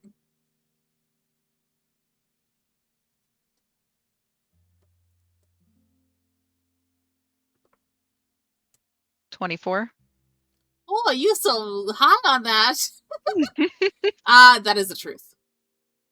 Okay. I was wondering if it was maybe going to be a family member or something that we could find. Okay. No. In your insight, I will say that when he says this, the way he says it gives you sort of the vibe that he is quite, I'd say, opportunistic and perhaps a bit ruthless in the way that he says it. Okay. Like definitely like a power hungry individual. Mm. Cool. Okay. And then his spirit will go back inside his body, and the body will slap back down with a wet squish on the floor. You'll hear Thalrik say, "Boys, dinner's ready." As the kobolds come in, Kobolds eat this fatty. And then Thalrik will kind of grab Neressa and be shuffling her out to the other row and be like, "So, very interesting things. I wonder if she, in all her magnanimous evil plotting, has assumed his position in this house. We certainly could find out more. She is a very powerful ally." You could search and see if Ragnar has been, or Rhaegar has been, like if he is missing or if he is still there, because then you would know. He's going to say, Um. well, knowing Cicera as I do, I'm quite certain he's most likely to play. I'm sure she's doing all sorts of horrible, evil things to those awful Kaltorans. Well, who could blame her for hunting down her people? How about for now, let's just keep this between you Bless and you. I for now, and we'll see about bringing it up later. Is that all right? That is fine with me. You can trust to confide this information in me. I will Yes. keep it secret. Thank you. He's going to usher you out to the side and then be like, go back and sort of be all gleeful and evil. I'm gonna go wash off my shoes. He'll probably go eat some of the guy's body too. But only the choicest bits, like the cheeks. I imagine that your kobolds are fighting over the choicier bits, and you just like reach forward as they're doing that, and I'll take that, thank you, and or maybe just slap them away and be like, "Of course, Yeah, that's for me. he How takes dare the you?" Yeah, he grabbed the head off as he was ushering Neressa out with his head, and he goes into his chambers and sort of casually, like Hannibal Lecter with the cheeks, and cuts them off. He's like, delicious. Therese, are you ready for your book information? Yes. So, do you care if I say it out loud? Is it something that I would not to have said out loud? I mean, it's just books I stole. No, you can just learn it, but Yeah. it's up to you. Okay. That's So fine. the first book, which previous to this, you only knew it was in a language you didn't understand. Its title is Lathrondar Veladeren, and the translation for that title is The Secrets of the Silver Moon, a mysterious and rare book about ancient elven rituals said to contain hidden knowledge about the moon's influence on the arcane. The approximate value for that book is 450 gold. He said your librarian will tell you it is a highly prized elven tome with significant arcane and historical importance. Its rarity, the fact that it holds elven rituals that make it worth a substantial amount, though its true value may only be realized by those knowledgeable in elven lore or arcane arts. So if you want to sell it through the... It'd have to be a big city, probably. Yeah. Well, you could potentially find a buyer and get more for it, right? Or you could sell it through another means and just get 450 gold, right? So think of that as like a base price, but should you find somebody with those kind of particular influence, you might find better. Right. The second book, which is also a title you couldn't read, is Thalrik Korundan Harazdun Tholgar, which translates into The Forge of Lost Souls. The title uses Dwarven linguistics, with Harazdun referencing the deep forges or ancient ruins, and Tholgar implying souls or spirits bound to the forge. There is an air of mystery about the book and some reverence. It would be incredibly rare or treasured tome among the dwarves, steeped both in history and legend. Your librarian will tell you it is likely the most valuable of the three books. It is revered by dwarves for its record of lost artifacts and spirits, a dwarven artifact both magical and historical importance. It would be considered a national treasure if found in the right hands. Its value stems from both its rarity and the potential insight it offers into ancient dwarven craftsmanship and spirit-binding rituals. The last book, Whispers Beneath the Stone, is a well-crafted collection of fables and legends from across Aetherfell. While mostly regarded as entertaining folklore, its rare insights into forgotten cultures make it a high collectible. Its value is 150 gold. But while it is a rare collectible piece, the book is more accessible and well-known among collectors of folklore and fables. Its price is lower compared to the others, though it's still in demand due to the interest and insights it offers into obscure cultures and lost legends. It was Whispers Beneath the... What was it? Whispers Beneath the Stone. Okay. And we don't have a set price on the Dwarven book just because of its level of rarity. Okay. Way louder there for some reason. I just have to turn you down. my earballs. Oh yeah, I upped my shit up because I had DMs that people were saying I was coming in quiet. So I'm like, okay, gain. I told you that for weeks that you were No, I don't quiet, care and about you're you. like, I don't fix care your about you. shit, Andy, and I was like, it's you. Oh, thank you for everybody that DM'd him and said he was quiet. Literally, I think almost a month now, I've been telling him that he's been quiet, and he's telling me it's my stuff, and I'm like, no, I don't think so. Perfect. Okay. Yeah, so there is an unknown value attributed to the Kara's Dune book. Whispers Beneath the Stone is 150 gold, and the Silver Moon book is 450 gold. Or more. Oh. That's what you learn from your library in the Cool. second week.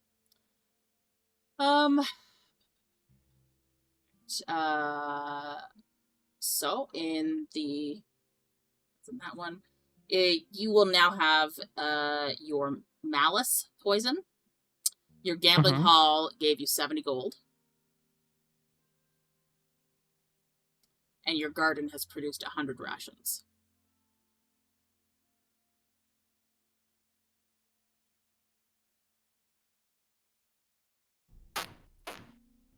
For Ekaitz, your stuff is all still crafting into the second week, so yours is completely done up.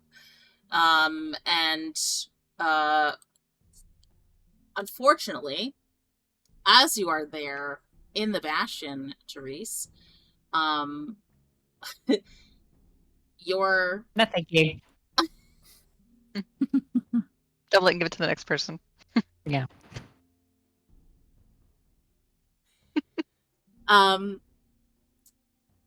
Before you drop whatever fuckery you're about to, is the Poison of Malice an actual item? Because I'm trying to find it in D&D Beyond. It should be, because it's part of the book, but it might not be. I'm gonna have to add it in. Because Malice just shows gear and... Oh, inhaled, maybe? Yeah. Okay, well, it's counted as they only have legacy version. Yeah, that's fine. Okay. Okay. Drop the fuckery. So...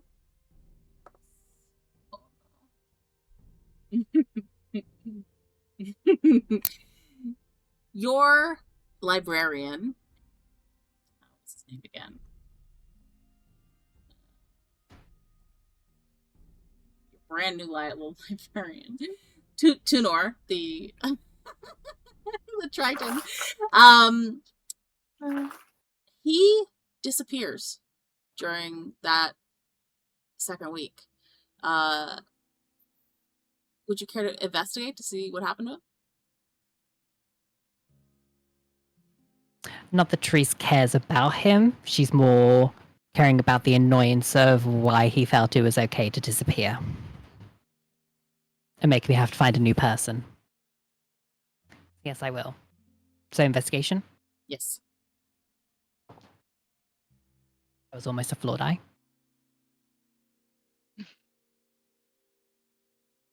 (13 plus 3, 16).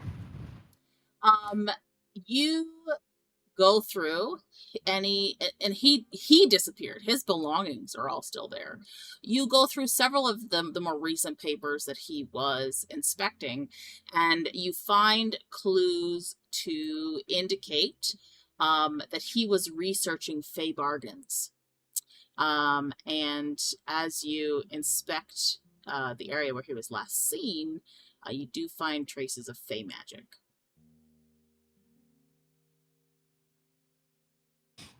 Looks like he got what he deserved. Because I didn't tell him to research that.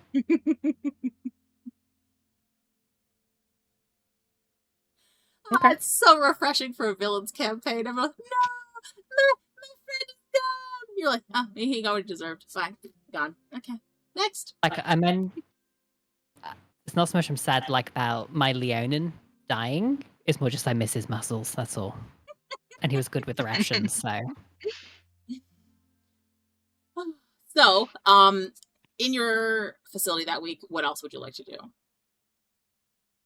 So you have your garden, greenhouse, and gambling hall for that week. Garden, I guess. Rations as always. Greenhouse. What were the poisons I could do? There is malice, assassin's blood, pale tincture, and truth serum.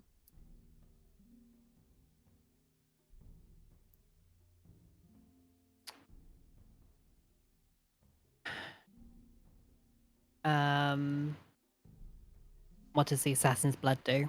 Assassin's blood, a creature it's an ingested poison, so they have to get it in them. A creature subjected to assassin's blood makes a DC 10 con save. On a failed save, the creature takes 1d12 poison damage and has the poison condition for 24 hours. On a successful save, the creature takes half as much damage.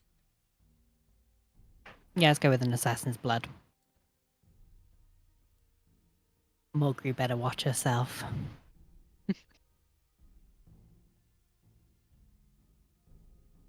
Oh, Mulgrew, I made this sticky bun for you. And then just sprint away. Not suspicious at all. No, not at all.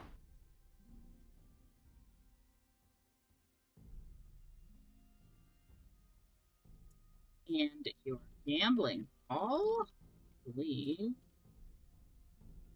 I just roll something, don't I? Yeah. Oh, you roll. Yeah. Yeah. You roll a D100. Yeah.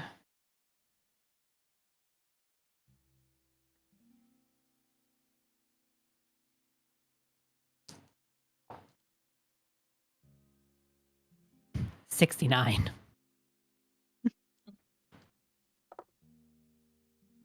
You earn 60 gold. Cute. Okay. So that brings us up to the 2nd of Dufrum. Let's take a look at the calendar there. How'd you spell Dufrum? D-U-P-H-R-U-M. Thank you. So, 2, 1, 2. There's been 2 shooting stars in that time frame. If any of you I ain't would've touching looked. that shit. Fuck you. I've been reading the book. I'm not looking at the sky. I'm busy looking for a new librarian. Okay. What about you, Neressa? Well, I feel like I have to. I'm divination. Of course she would. You want to do both? Yeah, perception.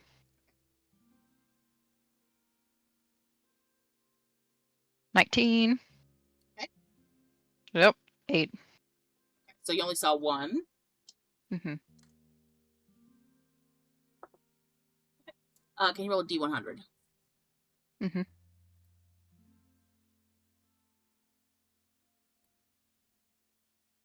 $13. I think you actually already have this one, but it's okay to have a second one. Oh. Is it a bad one? No, it's the exact same as the last one you got. Oh. So now you have 2 of those.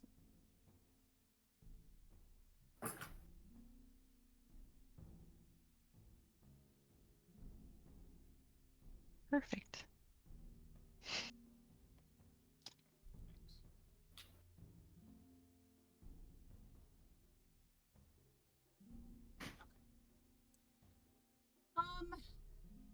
Cool. Do you guys intend on doing any more downtime while you're here? Because I will just Yeah, tell you, before- above table, the information that Mulgrew is going to give you is not stuff you're going to do until after you've gotten the other relics. Mm. Wait, what? Where do we go next? So the information that she has, because you guys haven't told Right. her anything about the vision that Neressa had, Right. she doesn't know that you guys know to go to Vithralis, right? So she's not been helping you figure out a way to get there. She's not helping you with any of those kind of arrangements because you haven't said anything to her. Mhm. And so the information that she's getting for you is the information about like alliances, allies, things of power that you can get to increase your power base, which is stuff that won't happen until after you've gotten through the relics. So we're probably going to need some more downtime then.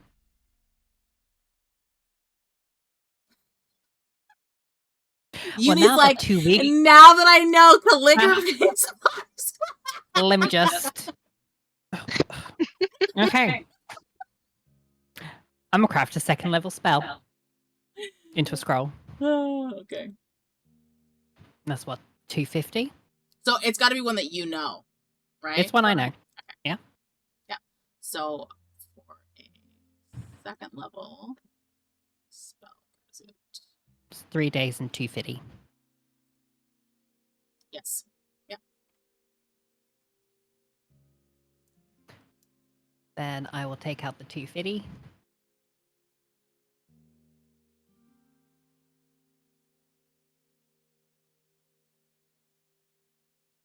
Is this one you're sharing with the group or keeping it to yourself? I'm sharing with someone.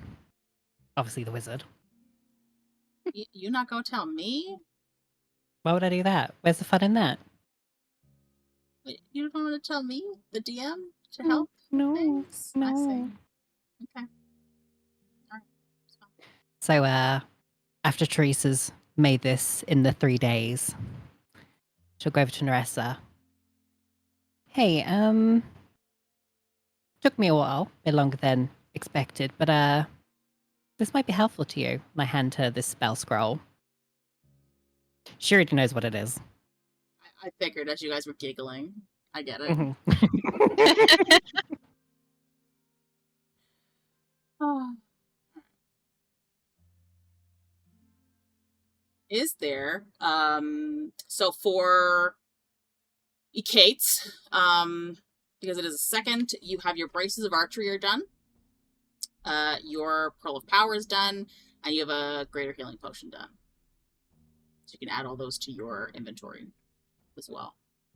For Thalrik, your cloak of protection is done, and you have that 400 gold from the benefit of the 2,000 gold from Ekaitz, which you then return to him as well. So Ekaitz now has that 2,000 gold back, but you earned 400 gold with that 20% that you get from the storehouse.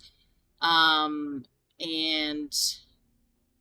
Neressa, you have that wizard that came in, and for it being the 2nd, Therese, you now have your assassin's blood thing. That's 60 gold in the rations.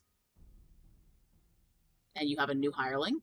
Would you like to describe to everybody what your new hireling looks like? Quite.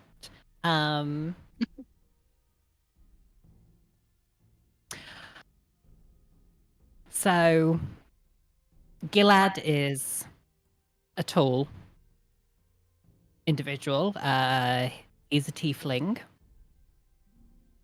Imagine, you know how like you'll watch high school movies and there'll be like a 70-something-year-old playing like a 13-year-old teenager.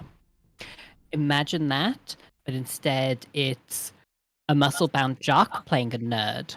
Kind of like one of those typical Christmas movies where it's like, oh, this is the ugly girl, but she's got like glasses on, and then she takes the glasses off. It's like, oh my gosh, she's a supermodel.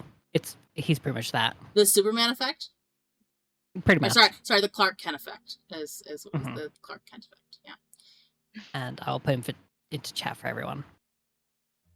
A very handsome, beefy tiefling man who Smart.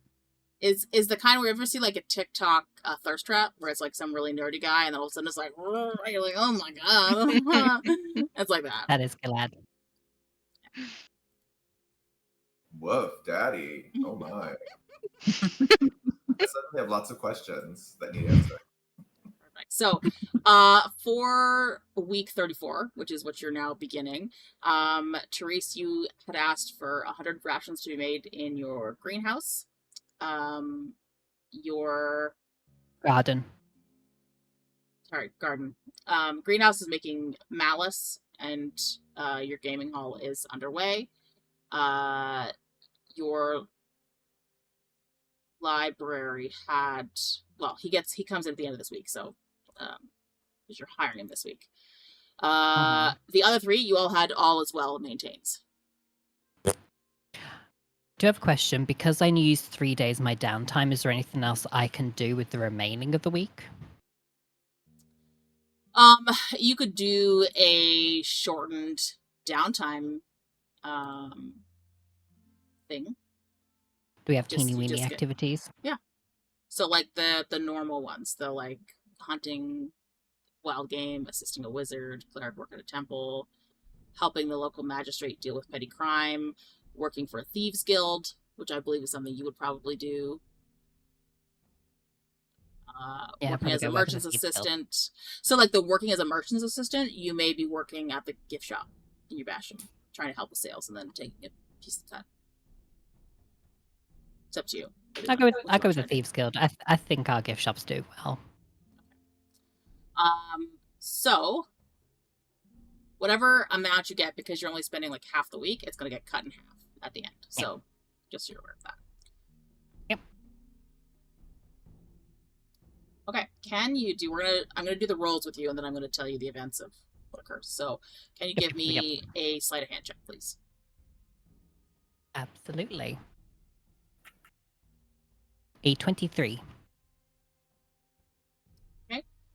Stealth check. A 21. Deception check.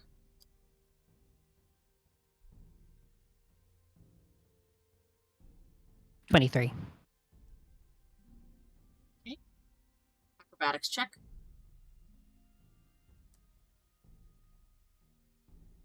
Okay. 16 plus 6. Maths 22.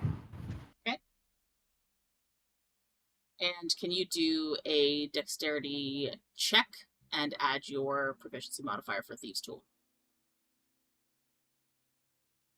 That would be the So you do your dex, whatever Four. your dex is, and then add your proficiency So plus modifier 2. to it. the plus 4, so plus 6. 18.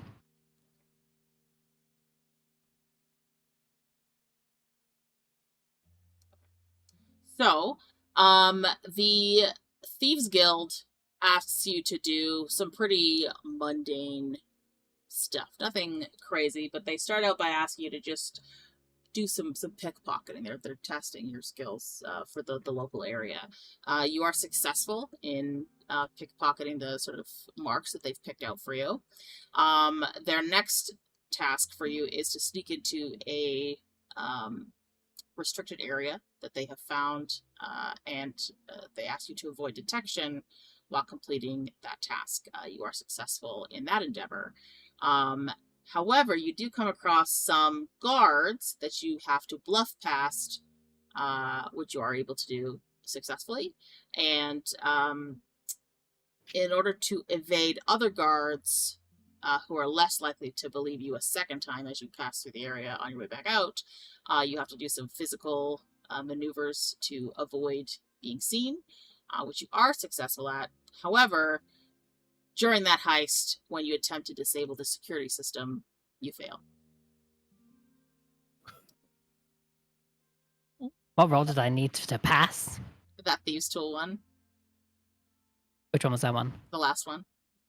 Well, it was an 18. I I rolled a 12. know. Leave me alone. It was out of all of them, that was like my highest roll. So I will say, you do earn 40 gold for your efforts. Is that half? Yeah, that's half. Most of that is from just pickpocketing, though. Mhm. Okay. Unfortunately, you don't gain any additional benefits within the guild because you failed the larger of the jobs.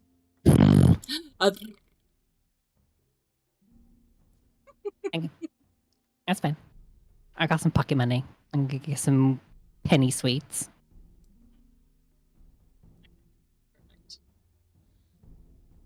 Okay. Anything else you guys want to do during that week? Real quick. Because the ones that did all as well, you could do downtime. Yeah, I have a quick question. Before we go into another week of downtime, Thalrik wanted to maybe call a meeting amongst us to determine Sure. Everybody if we should talk to. Well, yes, let's all. Thalrik would like to speak with everybody. A team meeting. I doubt he refers have to it to- as team meeting, but he would have just We have been to do a like, team chant. I was gonna and clap say. everything in the Follow- circle. follow Last hope, me. like, I'm in the last hope. Yeah. We are the last hope. Where are we Oh, having this yeah. meeting? Just at the dining room in Therese's place again? Unless you guys want to come to my cave, you're welcome. The courtyard in my cavern system. That's up to you guys. I'm gonna He's whisper. invited you into his cavern system, which he's not done yet. So, I mean, opportunity. Mm-hmm. The Yeah, chance. opportunity to stake it out. He leads you through the entrance. I would say it's probably like through like the storehouse area, which is a little bit more accessible to the public, but everything else is hidden behind secret walls and that kind of stuff. And you can hear that whoosh of the waterfall down one of the corridors. But it's like a warren of tunnels. Like you could easily get lost in here if you didn't know your way. And you see, amidst a very few number of regular work individuals, the majority of servants in his bastion are kobolds. And they all like duck and scurry away as he moves among them. I would say their fear of him is quite apparent. So if I was going to say, oh, don't mind them. They're just, little inconvenient. Knock one with his staff out of the way and be like, well, yes, I was wondering. It yelps and scurries away. Oh, I'm so sorry, Master. Oh. I was going to say, thank you all, for coming here today. And just was wondering perhaps about our next moves. It seems we've had this vision, and it occurs to me that most of these items of power seem to make themselves manifest through these visions, and yet we've had this vision, and yet I wonder, how do we plan to perhaps get to this place? What do we know of this place? And perhaps we may consider informing Maury. She seems to have been quite an asset and an ally, helping us get to these places. Wondering where everybody's at with this, how we should maybe proceed or not. Just curious to know your thoughts on that. Just about table, do we know how far this place is? It's on the other continent. So, Okay. where Ekaitz is from in Orithalon, right, where those mountain ranges, it's below that, so it's on Fereldor. You guys right now are about mid-continent on Azrathus, so it's like a continent and a half away. Like it's quite far. You will have to travel by boat. Okay. What's the place called? What was it? Vithralis is the name of the country. Vithralis. Well, I should say it's not referred to as a country; it's referred to as a territory because, like, it's Githland, essentially. So we need to get to Vithralis. Okay. I was wanting to, if you would allow it, Therese, to research Vithralis, as Yeah, I'm that's just definitely fine. unaware of the area. And perhaps one other thing. Yeah, that's perfectly fine. But Maury, I agree, Thalrik may have useful information on this if none of us here. I'm just gonna, if you look at the boons that you got, this is just above table. It's a helpful DM. The boons that you got could provide you with that information slightly faster and more specific, because the information that Therese's library gets is 3 random truthful facts, right? But random, right? Unless it's like a very specific question. So if you just say, I want more information on Vithralis, you're getting 3 fucking random facts. They're truthful facts, but they're going to be random. I right? can't, not specific. Yeah. Okay. So I mean, you can ask specific. Yeah. You can, if you know what to ask, that's fine. And you get 3 truthful facts about that specific thing. Otherwise, it's giving you random shit. Random facts.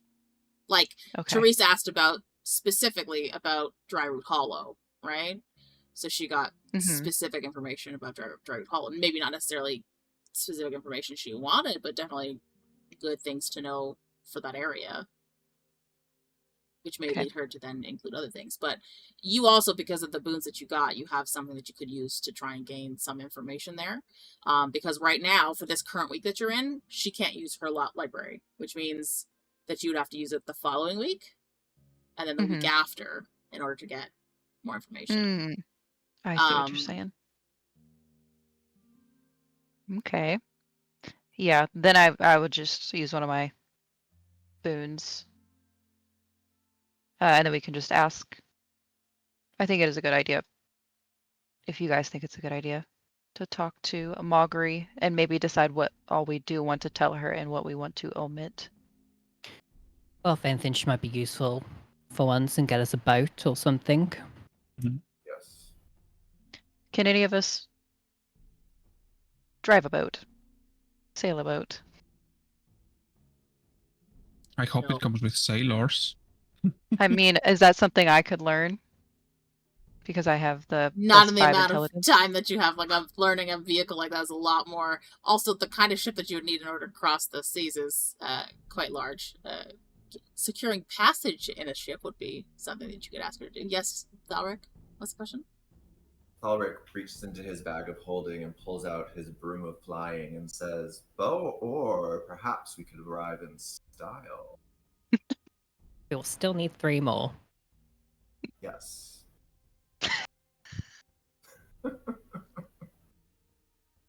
How long do they take to make? 2 weeks. And how long would it take Exactly. to fly on a broom the entire way? I don't think that's feasible. Without The stopping? equivalent of walking. No rest? So, I can't tell you right now. You'll have to ask Maugrey if that's a viable solution.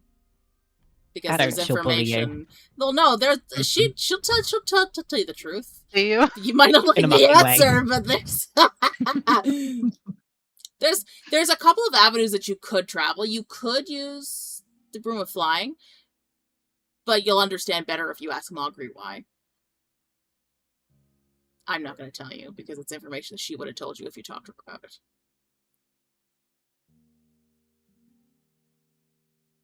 It is you should totally ask Maugrey. It is a possibility, is all I'll tell you. I'm dying to know what Maugrey has to say. Some bullying. So, do we want to go talk to Maugrey and tell her, like, what information do you all think that we should share with her? Well, for starters, that we want to go there, and if she can help us with how to get there. Maybe describe the scenery of where exactly. Of the tower with the storms and the theater? Yeah. And you will hear Thalrik say, "And perhaps any other way except for on a boat. Not that I have anything against boats or sea or oceans or anything. I just, any other way." It's like this. My notes. I feel like Thalrik's Thalrik's probably a scared of terrible water. liar, so we're just all like, okay. He just nervously pulls at his. He's like never bathed or anything, It's like very bravely, though. Very bravely. Okay, then shall we go talk to Maugrey? Let's.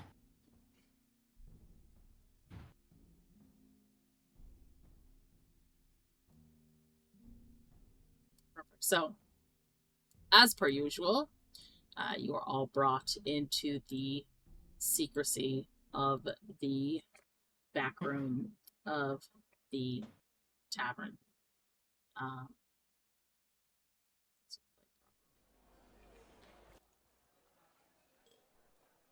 Which you could still hear little bits and noises from the tavern itself in that back room, but as Margaret assured you, no one else can hear into the room. You will explain to her. So what are you telling her exactly? Are you telling her all of the things in the vision or just specific bits? I think just specific bits. So that I scryed, I saw a vision of the theater and the tower. So you're just describing like the areas, right? You're not Yeah, giving her location. any. Okay. So she will think about it for a second, and then she will tell you that the theater that you're describing sounds like an area in the Shadowfell called the Opera House of Masks. She says there is a portal to it through what is known as the Silent City. It's an area deep within Vithralis, a metropolitan city which was sealed by a decree as the area is home to a permanent rift into the Shadowfell. So it is guarded, but it is basically like the city surrounding that rift is uninhabited, just that it has been sealed off by one thing or another. And the description of the tower, she sort of chuckles when you mention it, and she tells you, and Ekaitz specifically, that that tower was built by the Devil of Wrath. He had used it to temper his own infernal champions. She says that the storm itself only came about after Zarvok's fall. It is unnatural, and the valley is also infested with shadow spawn and warped horrors.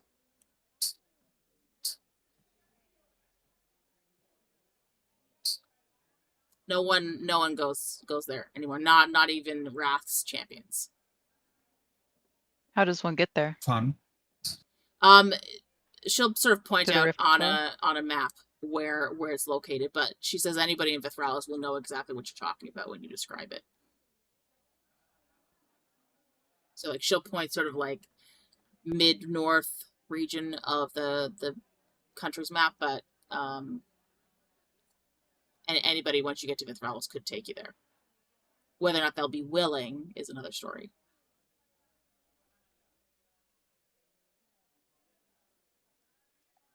Okay. Well, we're going to go to both of these places. Do you have a suggestion on which one we should go to first? I think I have a guess.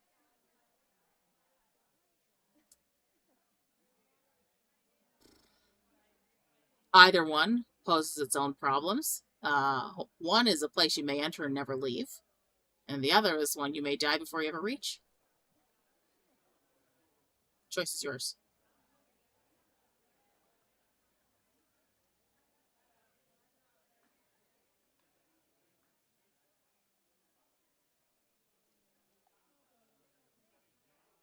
May I ask how you suggest we get there? Perhaps flying with a broom might be an option? She's literally laughing like that. Oh, you're serious. Oh. Well, the narrowest passage between land and water is on the northernmost edge of Kaldorath. It leads into Elandris, which is the Elven country in Fereldor. Traveling through Kaldorath may prove problematic for you, as several of the Pillars of Dawn members are at present in Kaldorath. So you may wish to circumvent the country in its entirety, but you could feasibly travel in a day or two across that tip to the other continent. It may prove troublesome given the high winds at sea, but it's sure, yeah, you could try it if the weather holds up.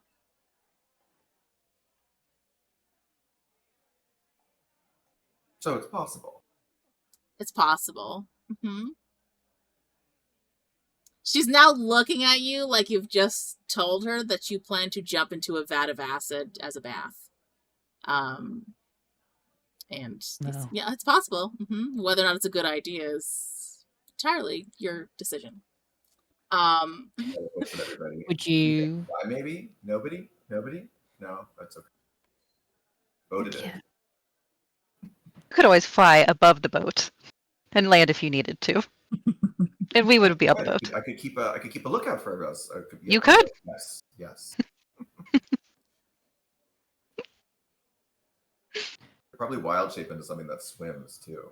Now that I think about it. Yep. I mean, your wild shape Watch above and below. is the number of hours half of your level. So at 9, you'd have 4 hours worth of a wild shape. But I think you have 3 charges for wild shape, right? So you have 12 hours as a water creature. Or, a bird. I don't think I can do flying things. Yes, you can. Oh, Level 8 Yeah. Druid includes... So if you're level 9 now, you should be able to, because you have that one thing of monk, and then you go into... well, did you take more than 1 monk? No, 2. Yeah. I did 2 monk, but... Oh, okay, so then, no, yeah, you can't fly until you get to level 10. But you can do a water creature. So that's possible. We'll just be throwing up over the side of the boat. No big deal. And she goes, I would suggest the stealthiest approach would be most likely to take a ship from Kalora, travel around Kaldorth through the sea passage up to the southernmost tip of Vithralis. It would be a lengthy journey at sea, but not one that you wouldn't be able to manage. Do you know how much it would cost to have passage on a ship? I can arrange passage to Vithralis. You would need to arrange passage back. I can tell you. I gotta write it down. There goes all our gold.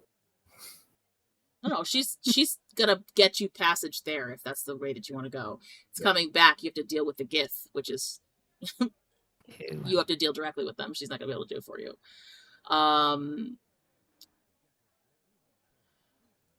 So, she says that the port of call on the southernmost edge of Vithralis is Stormfen Quay. So Stormfen and then Quay. She will tell you STORM, like storm, and then Fen, FEN, one word, and then Quay is QUAY. Oh, okay. Those are all real words. Got it. Yeah. From her understanding, travel by boat, from Vithralis, as far as she's heard, costs 120 gold per day. So it would be. I was like, 120 gold, that's cheap, and then per day. So even though you are going into Vithralis, she would suggest either heading into the Elven territory of Elandris when you finish to seek passage on an Elven ship. It probably don't go into Kaltoran, because likely that if the pillars are in Kaldoreth, their next port of call is going to be in the other country. So you are sort of close-ish to where they are, but because you're in Vithralis, they don't normally go there. The Gith don't appreciate them. They're not quite... Okay, I like the Gith. But she would say that likely is you'll have to speak with the elves in Elandris and secure passage from them. So you might have a little bit extra travel. She will warn you that travel in Vithralis itself can be made several different ways. You get a Gith escort between cities. If you get the armored patrol, it's 250 gold between each destination. Like each city or town that you go between, it's 250 gold. It does have an 80% survival rate for that, which is good. You can go with a non-Gith hired caravan to the nearest safe hub, which only costs 100 gold, but there is a 60% survival rate. And they will not assist you if a rift occurs. So there's that. If you rent a wagon and driver, it's 40 gold per day. It does not include bodyguards, and there's only a 40% chance of survival.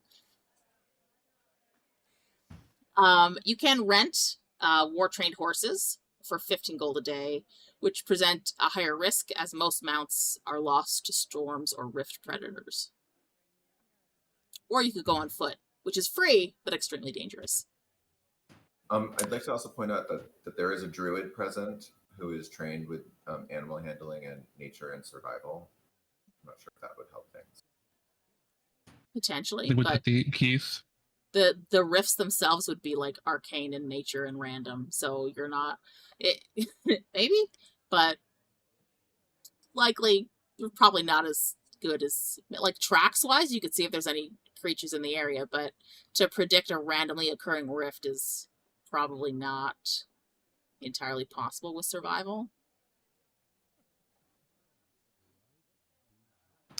So with the 250 one, in total for the journey, could you say how much it would So you're probably is it looking literally just from A to B, or is it like A, B, C? it's D, E? between each hub that you're going to. So on the map of Vithralis, you're looking, in order to get to the ruins, you're looking at probably about 4 hubs between the port and where you're going, and then another 2 or 3 to get towards where Ekaitz's thing is. So it just depends. Like 1,500. Yeah. And is that 1,500 altogether or 1,500 each? No, together. Okay. And it comes with armed Gith escorts, Mhm. like they are gonna fight with you if anything should happen. And then 1,500 back to whatever port or city without. I mean, you Okay, could so then, if you're going into 700 gold each. Elandris, right? You could get it where you go from the port up into the areas that you need to, and then just go straight west into Elandris, which would cut 2 of them off at the back end, because you're going straight west instead of going all the way back down south. Mhm. And then you could travel through Elandris, where there is no rifts, and you're just dealing with elves and other forested things. that might be ideal. So it'd be about 500 gold less. So it'd be 2,500 gold for that, for an armed escort around. I think between the 4 of us, that'd be fine. Thalrik's going to ask a question saying, is it not possible we could find a mage or a wizard, perhaps, to magically transport us to one of these places or nearby without having to go by land? You can try. There is a fee associated with that. Give me 1 second. It's definitely not going to be within the magic user that Neressa has summoned. It's not going to be within its wheelhouse.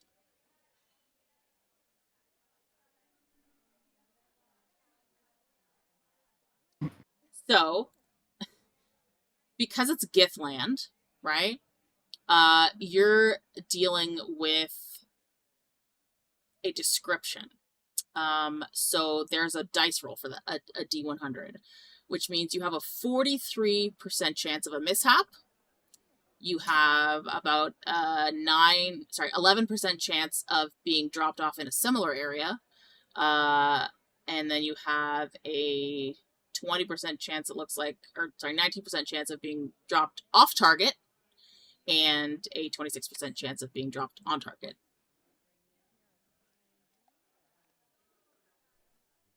But all would be within the same area. Nope. I mean, it's pretty specific. No. No? Oh, okay. So the likelihood of you finding a wizard that is not Gith, and the Gith will not stray from Vithralis, so good luck on that. But anybody that's been in Gith lands would be, so you have the familiarity scale, right? Which is they're going, if they viewed it once, you still only have a 26% chance of being on target. Everything else is the same. If they viewed it once, or if they get a description, it's the same percentages. If they've been there several times, then it increases the chance. You have a 46% chance of being on target. They will not be familiar with it, because you're not going to have any wizard that have been living in Githlands, because those rifts would have affected any kind of magic they have if they had stayed there for a long period of time. So unless they were specifically studying rift magic and been okay with their shit going haywire, they wouldn't have stayed long. So in other words, no. Yeah, boat and convoy. Again, it's an option. You could find a wizard in Elandris to teleport you back. Mm-hmm. That's a possibility. Save yourself the sea trip back. But for that, teleport is a 7th level spell. Which would be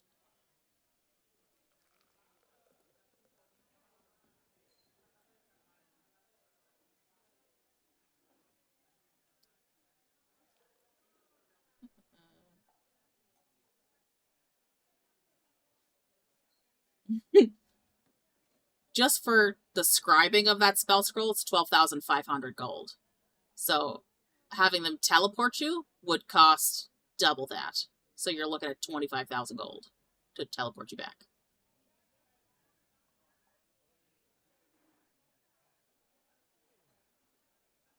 Unless someone owes you a favor, that kind of thing, maybe. If you find something of import that you want to trade to them, maybe.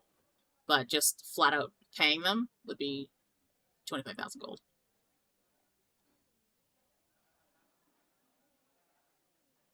Got it. Not very great. It's a 7th level spell. It's costly. Yep. Okay.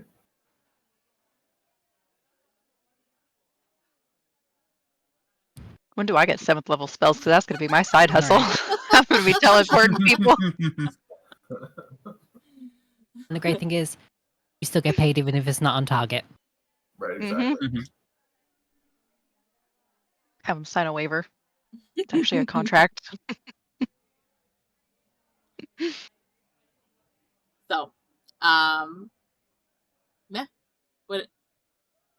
We'll put a pin in this. You guys can think things over the next couple of weeks. Our next session for villains is going to be on the 31st, because two of them won't be here on the normally scheduled day, so we've just pushed it to the 31st of August, which is a Sunday as well.